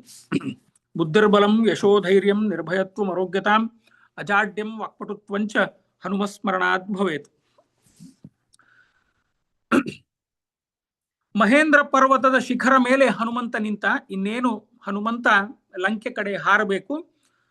ಅವನು ಹೇಗೆ ಹೋದ ಅಂತಂದ್ರೆ ವಾಲ್ಮೀಕಿಗಳು ನಮಗೆ ಚಿತ್ರಣ ಮಾಡ್ತಾರೆ. ರಾಮಚಂದ್ರನ ಬಾಣ ಬಿಟ್ಟಂತೆ, ಅಂತಂದ್ರೆ ರಾಮಚಂದ್ರ ಬಾಣ ಬಿಟ್ಟರೆ ಅದು ಗುರಿ ಹೋಗಿ ಮುಟ್ಟೋದೆ, ಅದರಲ್ಲಿ ಏನು ಸಂಶಯವೇ ಇಲ್ಲ. ಹಾಗೆ ಹನುಮಂತ ರಾಮನ ಸಂದೇಶವನ್ನು ತೆಗೆದುಕೊಂಡು ಲಂಕೆಗೆ ಹೊರಟ ಅಂತ ವಾಲ್ಮೀಕಿಗಳು ಚಿತ್ರಣ ಮಾಡ್ತಾರೆ.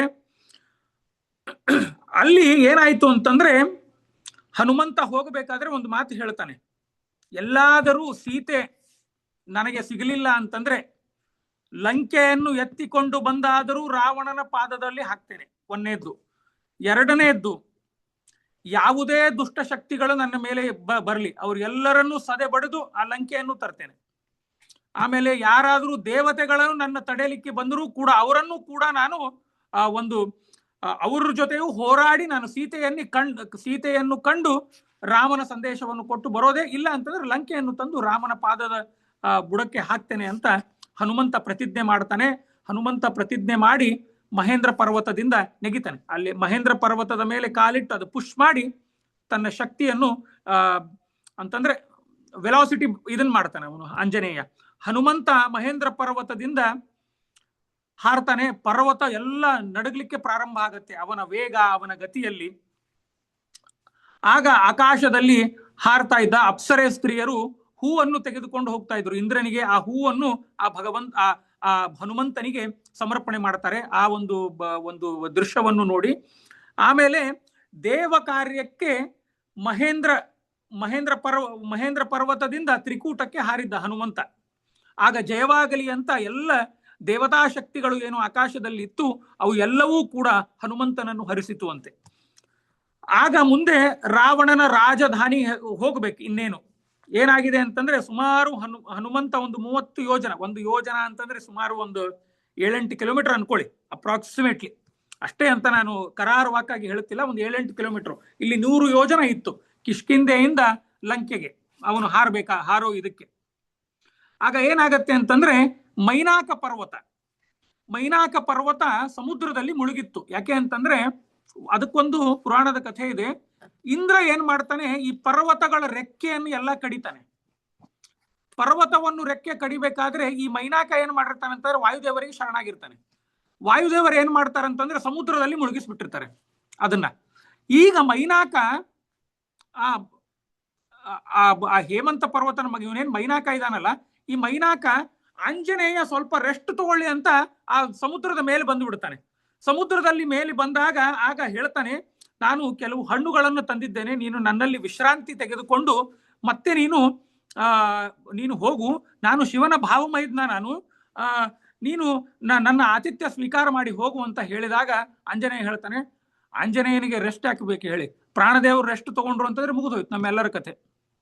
ರೆಸ್ಟ್ ಇನ್ ಪೀಸ್ ನಾವು ಆಗ ಪ್ರಾಣದೇವರು ರೆಸ್ಟ್ ತಗೊಂಡ್ರೆ. ಹಾಗೆ ಆಂಜನೇಯ ಸುಸ್ತಾಗಲಿಲ್ಲ, ಹಾಗೆ ಹೊರಟ. ಆಂಜನೇಯನಿಗೆ ಟೈಮ್ ಸೆನ್ಸಿಟಿವಿಟಿ ನೋಡಿ, ಅವನಿಗೆ ಟೈಮ್ ಸೆನ್ಸ್ ಎಷ್ಟಿತ್ತು ಅಂತ. ಒಂದು ದಿನದಲ್ಲಿ ಹೋಗಿ ರಾಮನ ಸಂದೇಶವನ್ನು ಮುಟ್ಟಿಸಿ ಮತ್ತೆ ವಾಪಸ್ ಬರ್ಬೇಕು ಅವನು. ಹೋದವ್ರು ಹೋದಂಗೆ ಅಂತ ಅಲ್ಲ, ಹನುಮಂತನಿಗೆ ಅಷ್ಟು ಟೈಮ್ ಸೆನ್ಸ್ ಇತ್ತು. ಆಗ ಪ್ರಾಣದೇವರು ಹೇಳ್ತಾರೆ, ನಾನು ಸಮಯ ಇದರಲ್ಲಿ ವ್ಯರ್ಥ ಮಾಡಲ್ಲ, ನನಗೆ ತುಂಬಾ ಕೆಲಸಗಳಿದೆ, ನಾನು ಹೋಗಿ ಬರಬೇಕು ಅಂತ ಹೇಳಿ ಆ ಮೈನಾಕನ ಆತಿಥ್ಯವನ್ನು ಸ್ವೀಕಾರ ಮಾಡಲ್ಲ.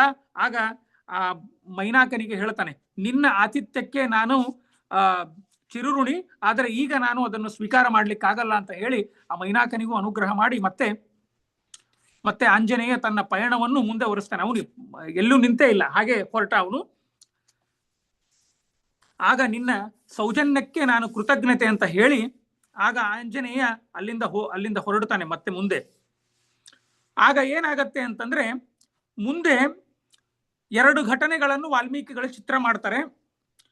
ಆಂಜನೇಯನ ವೇಗ ಎಷ್ಟು ಹೋಗ್ತಾ ಇದ್ದ ಅಂತಂದ್ರೆ, ದೇವತೆಗಳು ಅವನನ್ನು ಪರೀಕ್ಷೆ ಮಾಡ್ಲಿಕ್ಕೆ ಒಬ್ಳು ಸುರಸೆ ಎಂಬ ನಾಗಸ್ತ್ರೀಯನ್ನು ಬಿಡ್ತಾರೆ. ಅಲ್ಲಿ ನಾಗಸ್ತ್ರೀ ಇರ್ತಾರೆ ಒಬ್ಳು ಅಂತಂದ್ರೆ,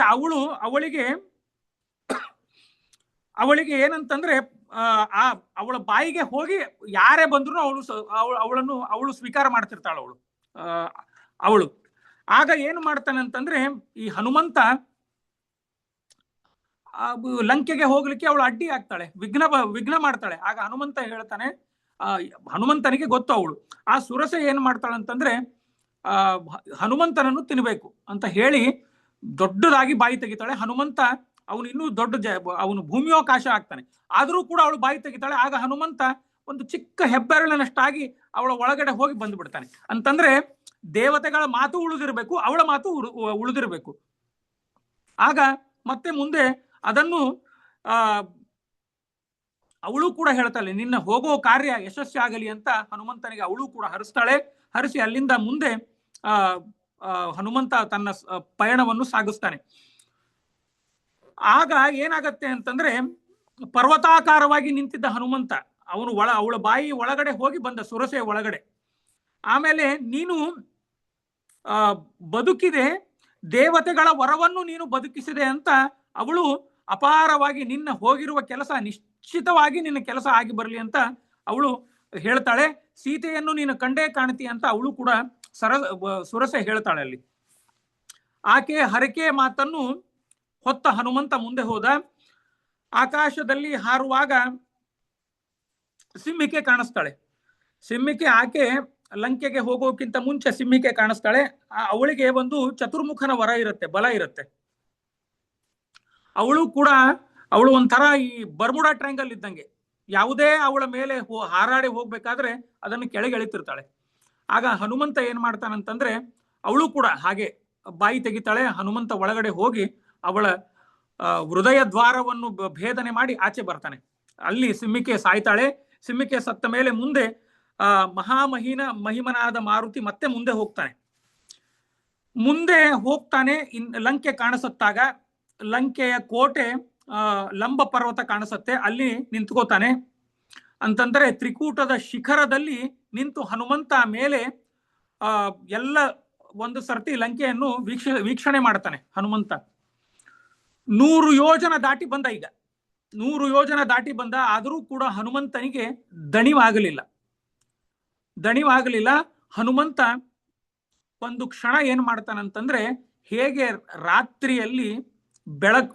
ರಾತ್ರಿಯಲ್ಲಿ ವಕ್ನಿ ಅಂತಂದ್ರೆ ಅಗ್ನಿ ದೀಪ ಹಚ್ಚಿದಾಗ ಹೇಗೆ ಬೆಳಕಾಗತ್ತೆ, ಹಾಗೆ ಕತ್ತಲಲ್ಲೂ ಕೂಡ ಹನುಮಂತ ಅಗ್ನಿಯಂತೆ ಬೆಳಗುತ್ತಿದ್ದ ಅಂತ ಆ ತ್ರಿಕೂಟದ ಶಿಖರ ಮೇಲೆ ನಿಂತಾಗ ಅಂತ ವಾಲ್ಮೀಕಿಗಳು ಹೇಳ್ತಾರೆ. ಲಂಕೆಯ ಸೊಬಗನ್ನು ಒಂದು ಸರ್ತಿ ನೋಡ್ತಾನೆ. ಯಾರು ವರ್ಣಿಸಬಲ್ಲರು ಲಂಕೆಯ ಸೊಬಗನ್ನು ಅಂತಂದ್ರೆ ಅದು 2ನೇ ಅಮರಾವತಿ ಆಗಿತ್ತಂತೆ ಲಂಕೆ. ಅಷ್ಟು ಸುಂದರವಾಗಿತ್ತು ಲಂಕೆ. ಅದನ್ನು ಒಂದು ಬಾರಿ ನೋಡ್ತಾನೆ. ಒಂದು ಬಾರಿ ನೋಡಿದಾಗ ಹೊತ್ತು ಮುಳುಗಿದಾಗ ಹನುಮಂತ ಒಂದು ಚಿಕ್ಕ ಬೆಕ್ಕಿನ ಆಕಾರದಲ್ಲಿ ಆಗಿ ಒಂದು ಕಡೆ ಕೂಡ್ತಾನೆ. ಭೂತ್ವಾ ಬಿಡಾಲ ಸಮಿತೆ ನಿಶತಾಂ ಪುರಿಂಚ ಅಂತ ಸುಂದರಕಾಂಡದಲ್ಲಿ ಆಚಾರ್ಯರು ಹೇಳ್ತಾರೆ. ಒಂದು ಬೆಕ್ಕಿನ ಚಿಕ್ಕ ರೂಪದಲ್ಲಿ ಹನುಮಂತ ಧರಿಸಿಕೊಂಡು ಕೂಡ್ತಾನೆ.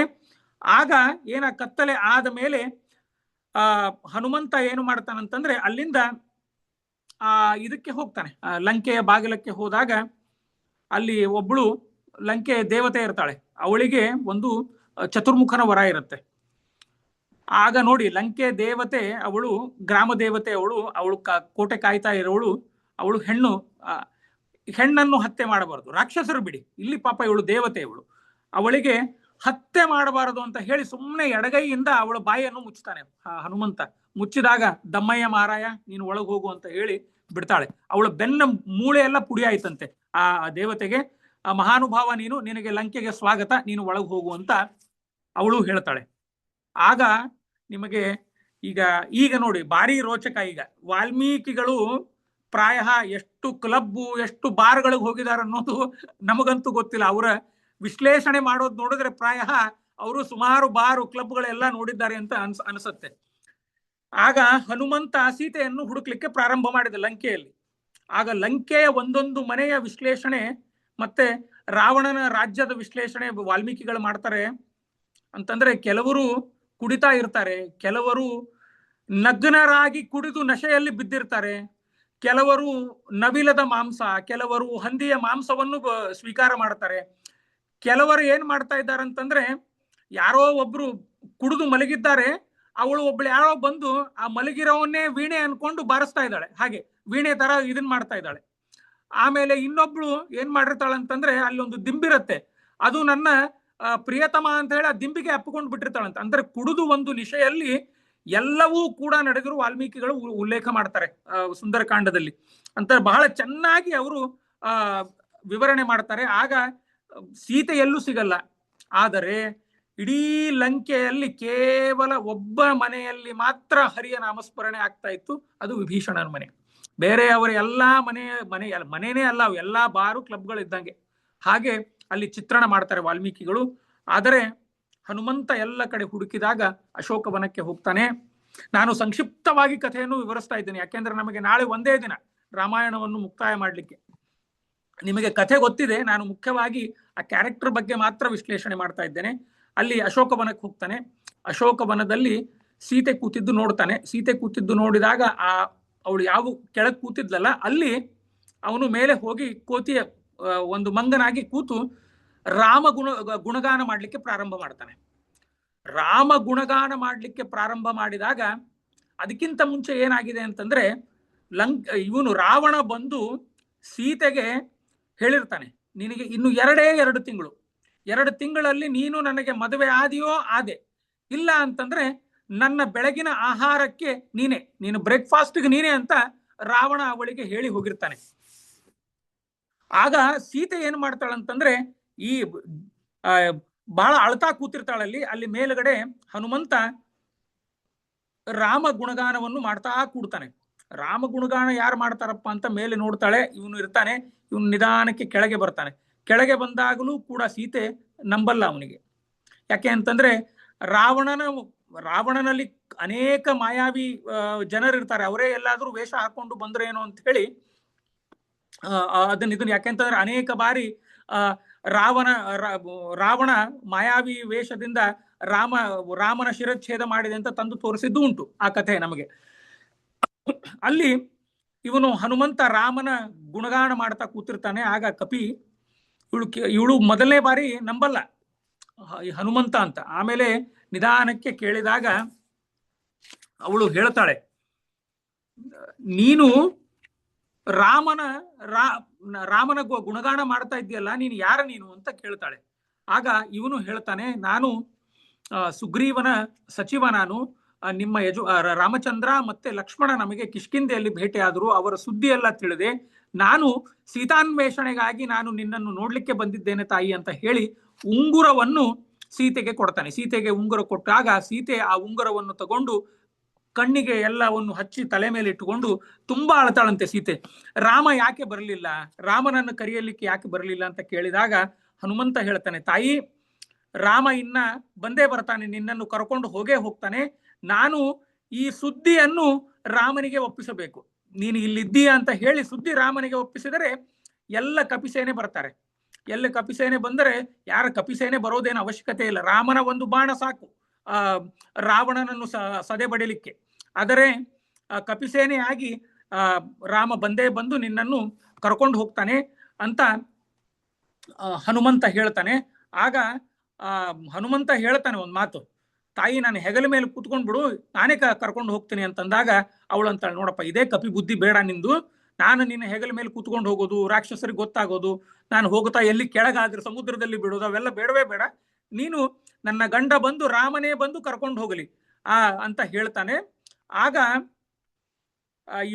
ಇವನಿಗೆ ಆ ಸೀತೆಯನ್ನು ಕಂಡ ಮೇಲೆ ಖುಷಿಯೇ ಇಲ್ಲ. ಏನು ಮಾಡಿದ ಅಂತಂದ್ರೆ ಇಡೀ ಅಶೋಕವನವನ್ನೇ ಪುಡಿ ಮಾಡಿಬಿಟ್ಟ ಹನುಮಂತ.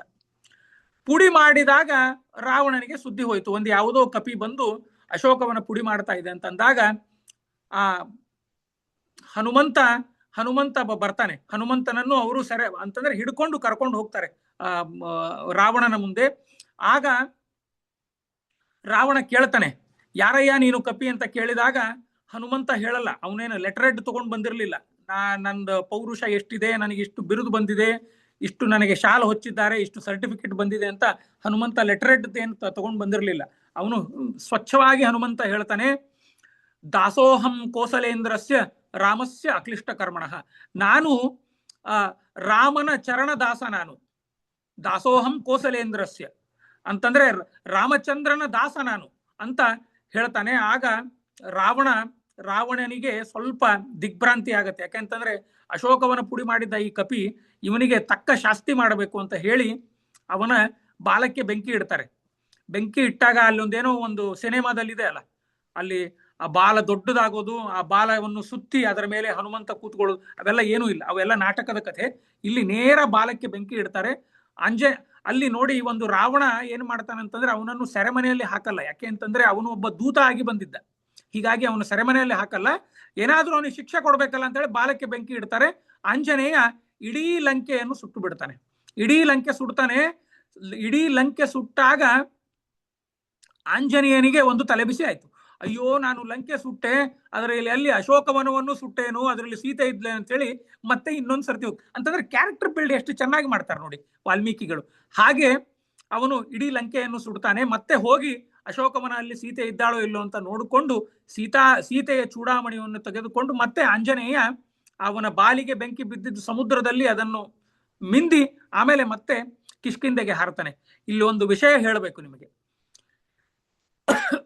ಆಂಜನೇಯ ಅಲ್ಲಿ ಎಲ್ಲರ ಮನೆಗೆ ಹೋದಾಗ ಕೆಲವು ಅಶ್ಲೀಲ ದೃಶ್ಯವನ್ನು ನೋಡಿದಾಗ ಅವನು ಬ್ರಹ್ಮಚಾರಿ, ಇದೇನು ನೋಡೋದು ಬಂತು ಅಂತ ಅವನಿಗೆ ಒಂದು ಕ್ಷಣ ಅನಿಸ್ತಂತೆ. ಆಗ ವಾಲ್ಮೀಕಿಗಳು ಹೇಳ್ತಾರೆ, ಆಂಜನೇಯನ ಮನಸ್ಸಿನಲ್ಲಿ ಎಲ್ಲ ಹೆಣ್ಮಕ್ಕಳು ತಾಯಿ ತಂಗಿಯಂತೆ ಅವನು ಅದರ ಮನೋಭಾವ ಇತ್ತು. ಹೀಗಾಗಿ ಅವನ ಬ್ರಹ್ಮಚರ್ಯ ಕೆಡ್ಲಿಲ್ಲ ಅಂತ ಹೇಳ್ತಾರೆ. ಅದು ಆಂಜನೇಯನ ಒಂದು ಕ್ಯಾರೆಕ್ಟರ್. ಆಗ ಚೂಡಾಮಣಿಯನ್ನು ತೆಗೆದುಕೊಂಡು ಮತ್ತೆ ಕಿಷ್ಕಿಂಧೆಗೆ ಬರ್ತಾನೆ. ಕಿಷ್ಕಿಂಧೆಗೆ ಬಂದು ಭಗವಂತ ಅಂತ ರಾಮಚಂದ್ರನ ಚರಣ ಕಮಲಕ್ಕೆ ನಮಸ್ಕಾರ ಮಾಡ್ತಾನೆ. ಸ್ವಾತ್ಮ ಪ್ರಧಾನಮಧಿಕಂ ಪವನಾತ್ಮಜಸ್ಯ ಕುರುವನ್ ಸಮಾಷ್ಟದಂ ಪರಮಾಭಿತುಷ್ಟ ಅಂತಂದ್ರೆ ರಾಮಂ ಸುರೇಶ್ವರಂ ಗಣ್ಯ ಗುಣಾಭಿರಾಮಂ ಸಂಪ್ರಾಪ್ಯ ಸರ್ವ ಕಪಿವೀರ ವರೈ ಸಮೇತ ಚೂಡಾಮಣಿಂ ಪವನಜಃ ಪದಯೋ ನಿಧಾರ್ಯ ಸರ್ವಾಂಗೈ ಪ್ರಣತಮಸ್ಯ ಚಕಾರ ಭಕ್ತ್ಯ ರಾಮೋಪಿ ನಾಣ್ಯದನುತಾದು ಮಮಶ್ಯ ಯೋಗ್ಯ ಮತ್ಯಂತ ಭಕ್ತಿ ಭರಿತ ವಿಲಕ್ಷ ಕಿಂಚಿತ್ ಸ್ವಾತ್ಮ ಪ್ರಧಾನಮಧಿಕಂ ಪವನಾತ್ಮಜಸ್ಯ ಕುರುವನ್ ಸಮಾಷ್ಟದಂ ಪರಮಾಭಿತುಷ್ಟ. ಆಂಜನೇಯ ಕಿಷ್ಕಿಂಧೆಗೆ ಬಂದು ರಾಮನ ಸೀತೆಯ ಚೂಡಾಮಣಿಯನ್ನು ರಾಮನಿಗೆ ಸಮರ್ಪಣ ಮಾಡ್ತಾನೆ. ರಾಮ ಏನ್ ಕೊಡ್ಬೇಕು ಅವನಿಗೆ? ಆಲಿಂಗನ ಮಾಡಿ, ನಿನಗೆ ಮುಂದಿನ ಜನ್ಮದಲ್ಲಿ ನಿನಗೆ ಅಂತಂದ್ರೆ ಮುಂದಿನ ಕಲ್ಪದಲ್ಲಿ ನಿನಗೆ ಬ್ರಹ್ಮ ಪದವಿ ಬರಲಿ ಅಂತ ರಾಮ ಆಲಿಂಗನ ಮಾಡಿದ. ಅದಕ್ಕಿಂತ ದೊಡ್ಡದು ಇನ್ನೇನ್ ಕೊಡ್ಬೇಕು ರಾಮಚಂದ್ರ ಭಗವಂತ? ಹಾಗೆ ಅದು ಪ್ರಾಣತತ್ವದ ಒಂದು ಸುಂದರ ಕಾಂಡದ ಕಥೆಯನ್ನು ನಾನು ನಿಮ್ಮ ಮುಂದೆ ನಿವೇದಿಸಿಕೊಂಡೆ. ಆಮೇಲೆ ಮುಂದೆ ಎಲ್ಲ ರಾಮಚಂದ್ರ ಎಲ್ಲ ಕಪಿಸೇನೆಯ ಸೇರಿ ಲಂಕೆಗೆ ಹೊರಡ್ತಾರೆ. ಸೇತುಬಂಧ, ಅದಕ್ಕೆ ರಾಜರು ಆ ಸೇತುಬಂಧನವನ್ನು ನೋಡಿದಾಗ ಒಂದು ಅದ್ಭುತವಾದ ಭಗವಂತನ ಮಹಿಮೆಯನ್ನು ಒಂದು ಶ್ಲೋಕದಲ್ಲಿ ಹೇಳಿದ್ದಾರೆ. ಕಪಿ ಗಣಕ ಧುರೀಣ್ಯ ಕಾರ್ಮುಕ ನ್ಯಸ್ತ ಬಾಣ ಕ್ಷಪಿತ ದಿತಿಚ ಸೈನ್ಯೋ ಕ್ಷತ್ರಿಯೇ ಶ್ವಗ್ರಗಣ್ಯ ಜಲಧಿ ರಚಿತ ಸೇತು ಜಾನಕಿ ತೋಷ ಹೇತು ಪತಿ ಪತಿ ಗುಣಸಾಂದ್ರ ಪಾತುಮಾಂ ರಾಮಚಂದ್ರ ಅಂತ ರಾಮನ ಒಂದು ಗುಣಗಾನವನ್ನು ಆ ರಾಮ ಸೇತುವೆಯನ್ನು ನೋಡಿದಾಗ ರಾಜರು ರಾಮನ ಒಂದು ಪೌರುಷ ಮತ್ತೆ ರಾಮನ ಒಂದು ಅಸಾಧಾರಣವಾದ ಸಾಮರ್ಥ್ಯವನ್ನು ನಮ್ಮ ಮುಂದೆ ಅವರು ಆ ಒಂದು ಸಣ್ಣ ಶ್ಲೋಕದಲ್ಲಿ ಇಡ್ತಾರೆ. ಹೀಗೆ ರಾಮ ಎಲ್ಲ ಕಪಿ ಸೇನೆಗಳನ್ನು ಸೇರಿಕೊಂಡು ರಾಮಸೇತು ಕಟ್ತಾರೆ. ರಾಮಸೇತು ಕಟ್ಟಿ ಅಲ್ಲಿಂದ ಮುಂದೆ ಲಂಕೆಗೆ ಹೋಗ್ತಾರೆ. ಲಂಕೆಗೆ ಹೋದಾಗ ಇನ್ನು ಏನೇನು ಆಯ್ತೋ ಅನ್ನೋದು ನಾವು ನಾಳೆ ಸಂಕ್ಷಿಪ್ತವಾಗಿ ನೋಡಿ ಆ ರಾಮಾಯಣಕ್ಕೆ ಯಾವತ್ ಶಕ್ತಿ ಮಂಗಳವನ್ನು ನಾವು ಅದನ್ನ ಹಾಡ್ಲಿಕ್ಕೆ ಬಯಸೋಣ. ಯಾಕೆಂತಂದ್ರೆ ನಾಳೆ ಹನುಮ ಜಯಂತಿ ದಿನವೇ ನಾವು ಹನುಮಂತನ ಈ ಒಂದು ಸುಂದರಕಾಂಡ ಆಗಲಿ ರಾಮಾಯಣ ಆಗಲಿ ಆ ಹನುಮಂತನ ಮುಖಾಂತರ ರಾಮದೇವರಿಗೆ ಸಮರ್ಪಣೆ ಮಾಡಬೇಕು. ಆ ಒಂದು ನಿಟ್ಟಿನಲ್ಲಿ ಪ್ರಾಯಃ ಇದು ಒಂದು ಯೋಗಾಯೋಗವೇ ಅಂತ ನನ್ನ ಅನಿಸಿಕೆ. ಯಾಕೆ ಅಂತಂದ್ರೆ ಹನುಮಂತ ಹುಟ್ಟಿದ್ದು ಮಂಗಳವಾರ. ನಾನು ನಿನ್ನೆ ಅವನು ಹುಟ್ಟಿದ್ದು ಮಾತ್ರ ನಿಮಗೆ ಚಿತ್ರಣ ಕೊಟ್ಟೆ. ಅವನು ಯಾವ ವಾರ ಹುಟ್ಟಿದ್ದ ಅನ್ನೋದು ಪ್ರಾಯಃ ಆ ಹನುಮಂತನ ಸಂಕಲ್ಪ ಇವತ್ತೇ ಇತ್ತು ಅನ್ಸತ್ತೆ. ನಾವು ಅವನ ಹುಟ್ಟಿದ ದಿನವೇ ಅವನು ಹುಟ್ಟಿದ ವಾರ ನಕ್ಷತ್ರಾದಿಗಳನ್ನು ಅವನು ಸ್ವಾತಿ ನಕ್ಷತ್ರದಲ್ಲಿ ಹುಟ್ಟಿದ್ದ. ಸ್ವಾತಿ ನಕ್ಷತ್ರ ಮತ್ತೆ ಕುಜವಾರ ಅಂತಂದ್ರೆ ಮಂಗಳವಾರ, ಅವೆಲ್ಲವೂ ಕೂಡ ಇವತ್ತು ಹನುಮಂತ ಅದನ್ನು ನುಡಿಸಿದ. ಅದನ್ನು ನಿಮ್ಮ ಮುಂದೆ ಇಟ್ಟೆ. ಯಥಾಶಕ್ತಿ ಸಂಕ್ಷಿಪ್ತವಾಗಿ ಸುಂದರಕಾಂಡ ಒಂದೇ ಗಂಟೆಯಲ್ಲಿ ಮುಗಿಸ್ಬಿಟ್ಟೆ ನಾನು. ಯಾವತ್ ಶಕ್ತಿ ಅದು ಯಾಕೆ ಅಂತಂದ್ರೆ ಸುಂದರಕಾಂಡವೇ ಒಂದು ನಮಗೆ ಒಂದೊಂದು ಶ್ಲೋಕ ಸುಂದರಕಾಂಡದ್ದೇ ಸುಮಾರು ದಿನಗಳ ಹಿಡಿಯುತ್ತೆ. ಆದರೂ ಕೂಡ ನಮ್ಮ ಈ ಒಂದು ರಾಮಾಯಣ ಚಿಂತನೆಯ ಒಂದು ಇದರಲ್ಲಿ ಯಾವತ್ ಶಕ್ತಿ ಅದನ್ನು ನಿಮ್ಮ ಮುಂದೆ ಇಟ್ಟೆ. ನಾಳೆ ಮುಂದಿನ ಬೆಳವಣಿಗೆಗಳು ಏನೇನಾಗತ್ತೆ ಅಂತಂದ್ರೆ, ನಾನು ಮುಖ್ಯವಾಗಿ ಯುದ್ಧ, ಒಂದೊಂದು ಬಾಣ ಯುದ್ಧ ಒಂದೊಂದು ದಿನ ಹೀಗಾಯ್ತು ಹಾಗಾಯ್ತು ಅಂತ ಏನು ಹೇಳಲ್ಲ. ಇನ್ನ ರಾವಣ ವಧೆ ಮತ್ತೆ ಸೀತೆ ಅಗ್ನಿ ಪ್ರವೇಶ ಮತ್ತೆ ರಾಮ ಎಷ್ಟು ವರ್ಷ ರಾಜ್ಯವನ್ನು ಆಳಿದ, ಆಮೇಲೆ ರಾಮನ ಕೊನೆಯ ಸಂದೇಶ ಏನು ಜಗತ್ತಿಗೆ, ಆಮೇಲೆ ಮುಖ್ಯವಾಗಿ ರಾಮಾಯಣ ಹೇಗೆ ನಾರಾಯಣ ರಾಮನಾಗಿ ಬಂದ, ರಾಮಾಯಣ ಹೇಗೆ ವೇದವಾಯಿತು ಅನ್ನೋದು ಅದರ ಬಗ್ಗೆ ಸ್ವಲ್ಪ ನಾಳೆ ಚಿಂತನೆ ಮಾಡಿ ನಾವು ರಾಮಾಯಣವನ್ನು ಭಗವಂತನಿಗೆ ಪ್ರಾಣತತ್ವ ಆಂಜನೇಯನ ಮುಖಾಂತರ, ಹನುಮಂತನ ಮುಖಾಂತರ ಅದನ್ನ ಸಮರ್ಪಣೆ ಮಾಡೋಣ ಅಂತ ಹೇಳ್ತಾ ನಾನು ಇವತ್ತಿನ ಈ ರಾಮಾಯಣ ಅನುಸಂಧಾನವನ್ನು ಮುಗಿಸ್ತಾ ಇದ್ದೇನೆ. ಶ್ರೀಕೃಷ್ಣಾರ್ಪಣಮಸ್ತು, ಮಧ್ವೇಶಾರ್ಪಣಮಸ್ತು.